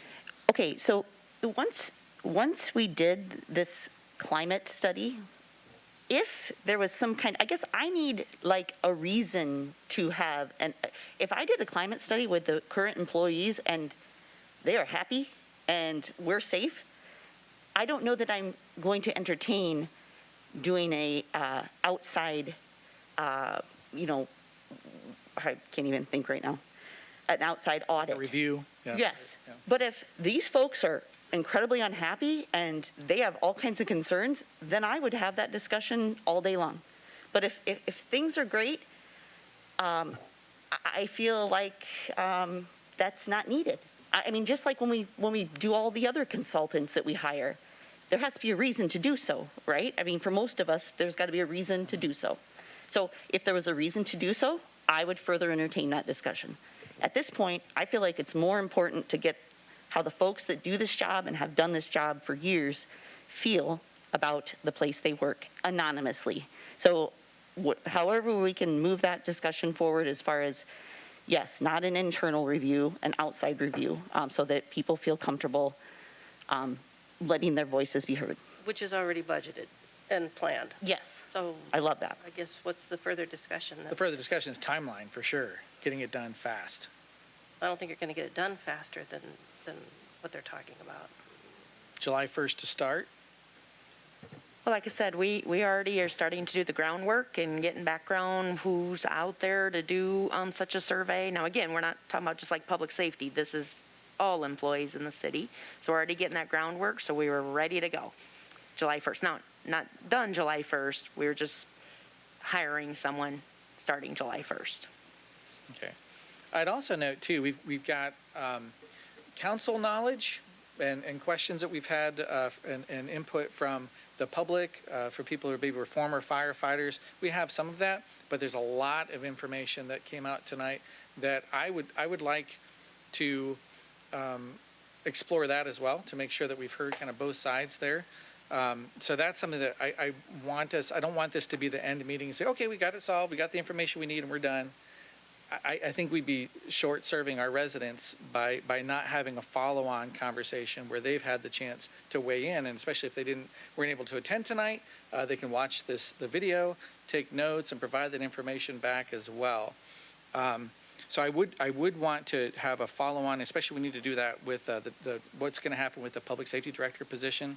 I think we'd need to know what the public safety director, what the role is. Also, what how it worked previously, because he was the public safety director and the police chief before. Why couldn't we do that again? These are things that we're not going to be able to answer tonight, being 40 minutes past our start time for council. So is council amenable to having a follow-on work session to question those items as well? So basically, like a continuance of the hearing, so to speak. Well, one of the things I don't want to have a group of people, all the PSO staff and everybody else to be on pins and needles, as Kelly's been talking about. Not everybody's going to feel warm and fuzzy about, our discussion tonight, but, to say in 6 months and 9 months and every year, it's not that each employee in every job you have reviews, right? You have annual reviews. Everybody has an annual review. But I don't want to come away from this with our public safety officers thinking, my job's in jeopardy all the time. Mm-hmm. I would look at maybe the staff or Kevin to say, what can we give assurances that if to Dustin's survey that we find out here's how we can change the model, but that our personnel are not sacrificed in that situation. And I don't know the answer to that. Yeah, it's not like we could have a consensus to make sure no position is eliminated or whatever the process is going forward. But I think that is an important point that in a previous meeting with the goals document, there wasn't consensus to separate or to remove the goal items in the goal setting document that alluded to police and fire being, or to make that separate or not require them to be PSOs. So my sense from the group here is that there's not a desire to split out the departments or into separate police, separate fire, and make all these officers go back to being just police or fire. Correct. Yeah, my concern is for the safety, to make sure we have the best. We're here. If we can have a foundation, there are some things I don't necessarily still feel strong about, but I do want to thank the PSOs for what they do. I want to continue to analyze, and I wanted to talk about PS 22 and things such as that, but at the same time, that still has PSOs in it. Mm. It's not a complete go back to what we were. So, yeah. Right, just a different way to get to the same capability level. Mr. Mayor and others, from what I listened through this whole process, the 7 categories in the special report covers in some fashion everything we talked about. Unless there's something missing in the special report that we want to add as a new category to delve into. Because it was given a glowing review, and it was stated that it's specific, measurable, achievable, relevant, and time-bound. So, what's the mission here? We've had 21,611 calls for service in 2021 for police, fire, and EMT and so on. I don't know that there was any glaring problem out of those 21,600 calls. You know, maybe they didn't all go super efficient. Some went more efficient and surprisingly well. But all in all, we're a safe community and we got people responding, and I'm very proud of everybody back there, and, you know, so. Well, and I would want to note too, for that, what you call glowing review, what I listed was that I said, I endorse this special report as a clear roadmap for achieving the long-term success of the public safety model as described and required by the City Council's annual goals and objectives document. So I didn't say I was completely on board with it. I said that this did an excellent job of carrying out what the council had directed. So don't take that as being a complete endorsement of the model for me by any sense. Well, you said you asked clarifying questions, provided feedback. Yeah. So we do need to have a follow-on meeting on this. I don't doubt it. I said every 6 months we could look at this, or some time frame for each of the 7 categories could be rotated, or however you want to do it. I mean, that's the way my company operates with me. There's peer review, there's client review, feedback, surveys, you know. I don't know if I want to redo this every 6 months. I mean, the evaluations, the individual employee evaluations, that sort of thing, that's an ongoing. But the model itself, I think we need to, I've said this before, we can't unring a bell. And there's hard feelings, as everybody in here is aware of, for certain, ways that things happen. Those are done. We've got what we have. And we are listening to our experts telling us here's the facts, and they better be the facts, right? Or there's consequences. So one of those goals that we had for tonight, I'd like to see on a clear path. Might not get the interim or the replacement or whatever decision on Director Olson, but like to get some direction or some consensus on the model. Okay, and part of that, to tie back to Director Olson, is with him retiring, we need to do something with that position. And it sounds like I've heard do a review in 6 months, but I think that we should have something sooner than that in order to address some of the other questions. And in the meantime, I think if we can't have those in place by like March 7th, it probably makes sense for us to have a consensus to have an interim public safety director appointed. So that that wouldn't be a permanent position, but it would be something that at least could provide some internal standards for a direction going forward. So I'd ask for a consensus from council, at least for tonight. Would there be a consensus to move forward with an interim appointment for a public safety director while we work out these issues once Director Olson is retired? Well, that's really the only choice you have. Yes, Not necessarily. yes. So, Yes. okay, Yeah. I mean, what are the other options? sure. Well, That's what. Well, the Interim other means- option could be the consensus to change the ordinance that requires the public safety director be, or allows the public safety director to be the police chief or fire chief. We would just change it to will be the police chief or fire chief. If we don't, Yeah. we could take action. It's right now. I just don't- tough to do that without having information, which it goes back to the whole thing of this situation is we have information from this side, and it's tough to, and this side says, oh, it's completely wrong, and this side says, oh, it's completely right. And it gets very frustrating to try to navigate through that. That's why I wanted to look at more options in general of the third-party audit, of what would it look like with PS22, what would it look like with this, and I wanted to look at all that Sorry, stuff. but we can't discuss PS22 because we've never even seen it. Nobody's ever given that to us. So when you mention it, it's never been given to us. It wasn't given to me either, but I looked it up online. Yeah. It's online, right? So I got it in front of me. Campaign thing. when we're talking about consensus here, And would Okay. Would making that an interim appointment save us $165,000 next year in our budget while we figure this out? Say that again, Dustin.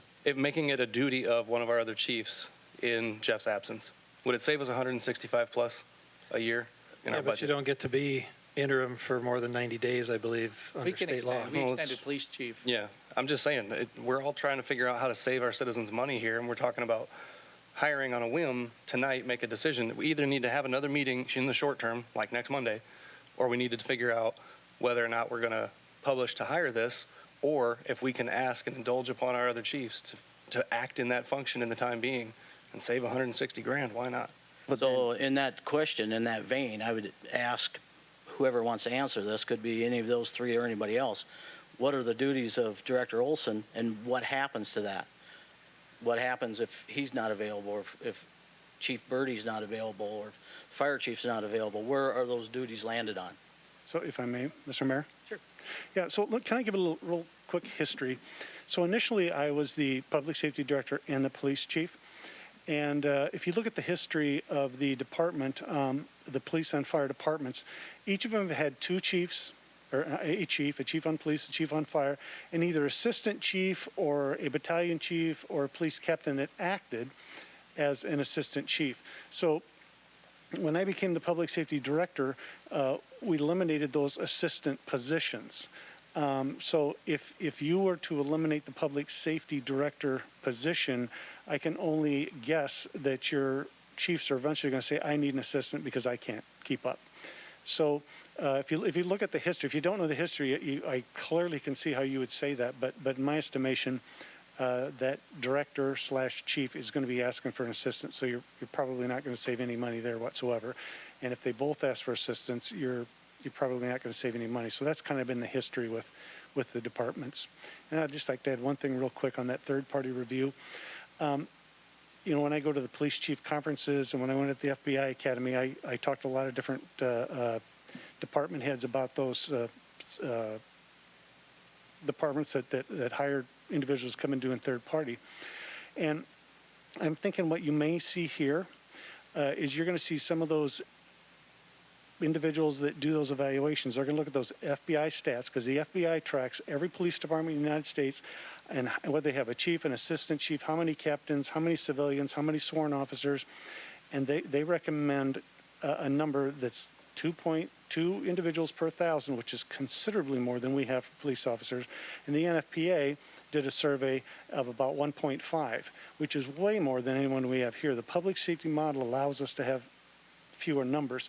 So if you do go outside, you just need to be aware of that fact that they may come back with much higher numbers, and then what do you do? That's a question too. So there's a lot of factors, and individually, if you want to call us individually, have another meeting, we don't care what it is. And I know I'm a short term, but I'm still very vested in this community and want to see what is best. But there's a lot of knowledge here, and I just ask that you question the heck out of us. Okay. So kind of toward the end here, we will continue this as a work session unless council objects. Like there's more information that we need to obtain. And so the question will just be when we do that. If it sounds like if there's not a major time crunch on this, we could do this as, before the next regular meeting of the 7th, and so that's March 7th. Wouldn't require additional preparation from staff side, except for some of those questions that had been asked. And I think it really, to Simon's point earlier, really comes down to a council discussion and continuing that question. And maybe that's a half-hour meeting, maybe it's an hour, probably not a half hour, but it will be enough, I think, to give us a sense of where we want to move ahead and to get those head nods for a real consensus. So any final comments or thoughts for tonight? Any disagreements on having that work session? So what exactly are we going to cover in the work session? Because we had a 4-person head nod here to continue moving forward. And if you're talking about the director position in the workshop, sure. But to continue debating whether we have a survey or, that I think we pretty much solved. Did we? I feel like we had the 4-person consensus for the support of the public safety model. I mean, Yeah, I saw 3 down there and me. to continue. It doesn't mean that we can't talk about, I mean, Improvements or- Yes, exactly. Nobody ever says we can't, geez, I hope we improve every department in this city if we need to. But as far as if we're sticking with public safety, I feel like we have the consensus. There's me and then the 3 folks that at the other end there.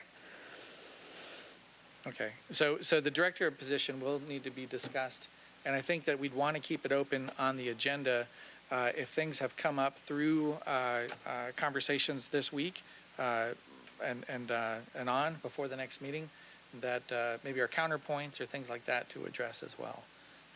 So, Mr. Mayor, you mentioned about public comment or public opinion. How do we want to evaluate that? Or you mentioned at a committee meeting where they can speak, or do you want just emails to come pouring in?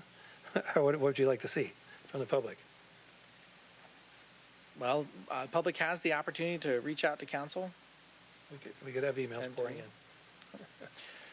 So I guess on the 7th, then we'll just focus on the public safety director position. And could you include in that for us information on what the interim appointment that you talked about, whether that is something just until the permanent position is made, or exactly what you mean by interim? Mayor, do you Interim want- or acting, I'm not sure what the best term is for that. Yes. I believe in the ordinance it's interim, but I guess as we talked about, the Public Safety Director Olson will be retiring by March 11th.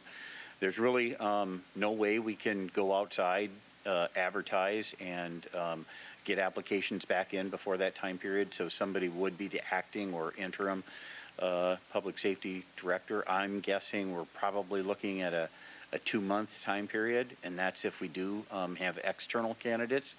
You know, one of the things that I worry about a little bit is advertising externally, just because not knowing with the current climate and that we have around our program, if we would get good quality applicants. And so one of the discussions may be, do we just do an internal posting for that position? So.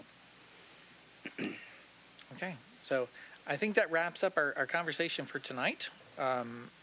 If nothing else, then I'll adjourn us, and then we'll pick up again if we need 5 minutes or so from Denny to get reset. Then we'll plan on starting up just shortly after 8 o'clock. So thank you very much. We're adjourned. Rob, what time of day are you planning on having this?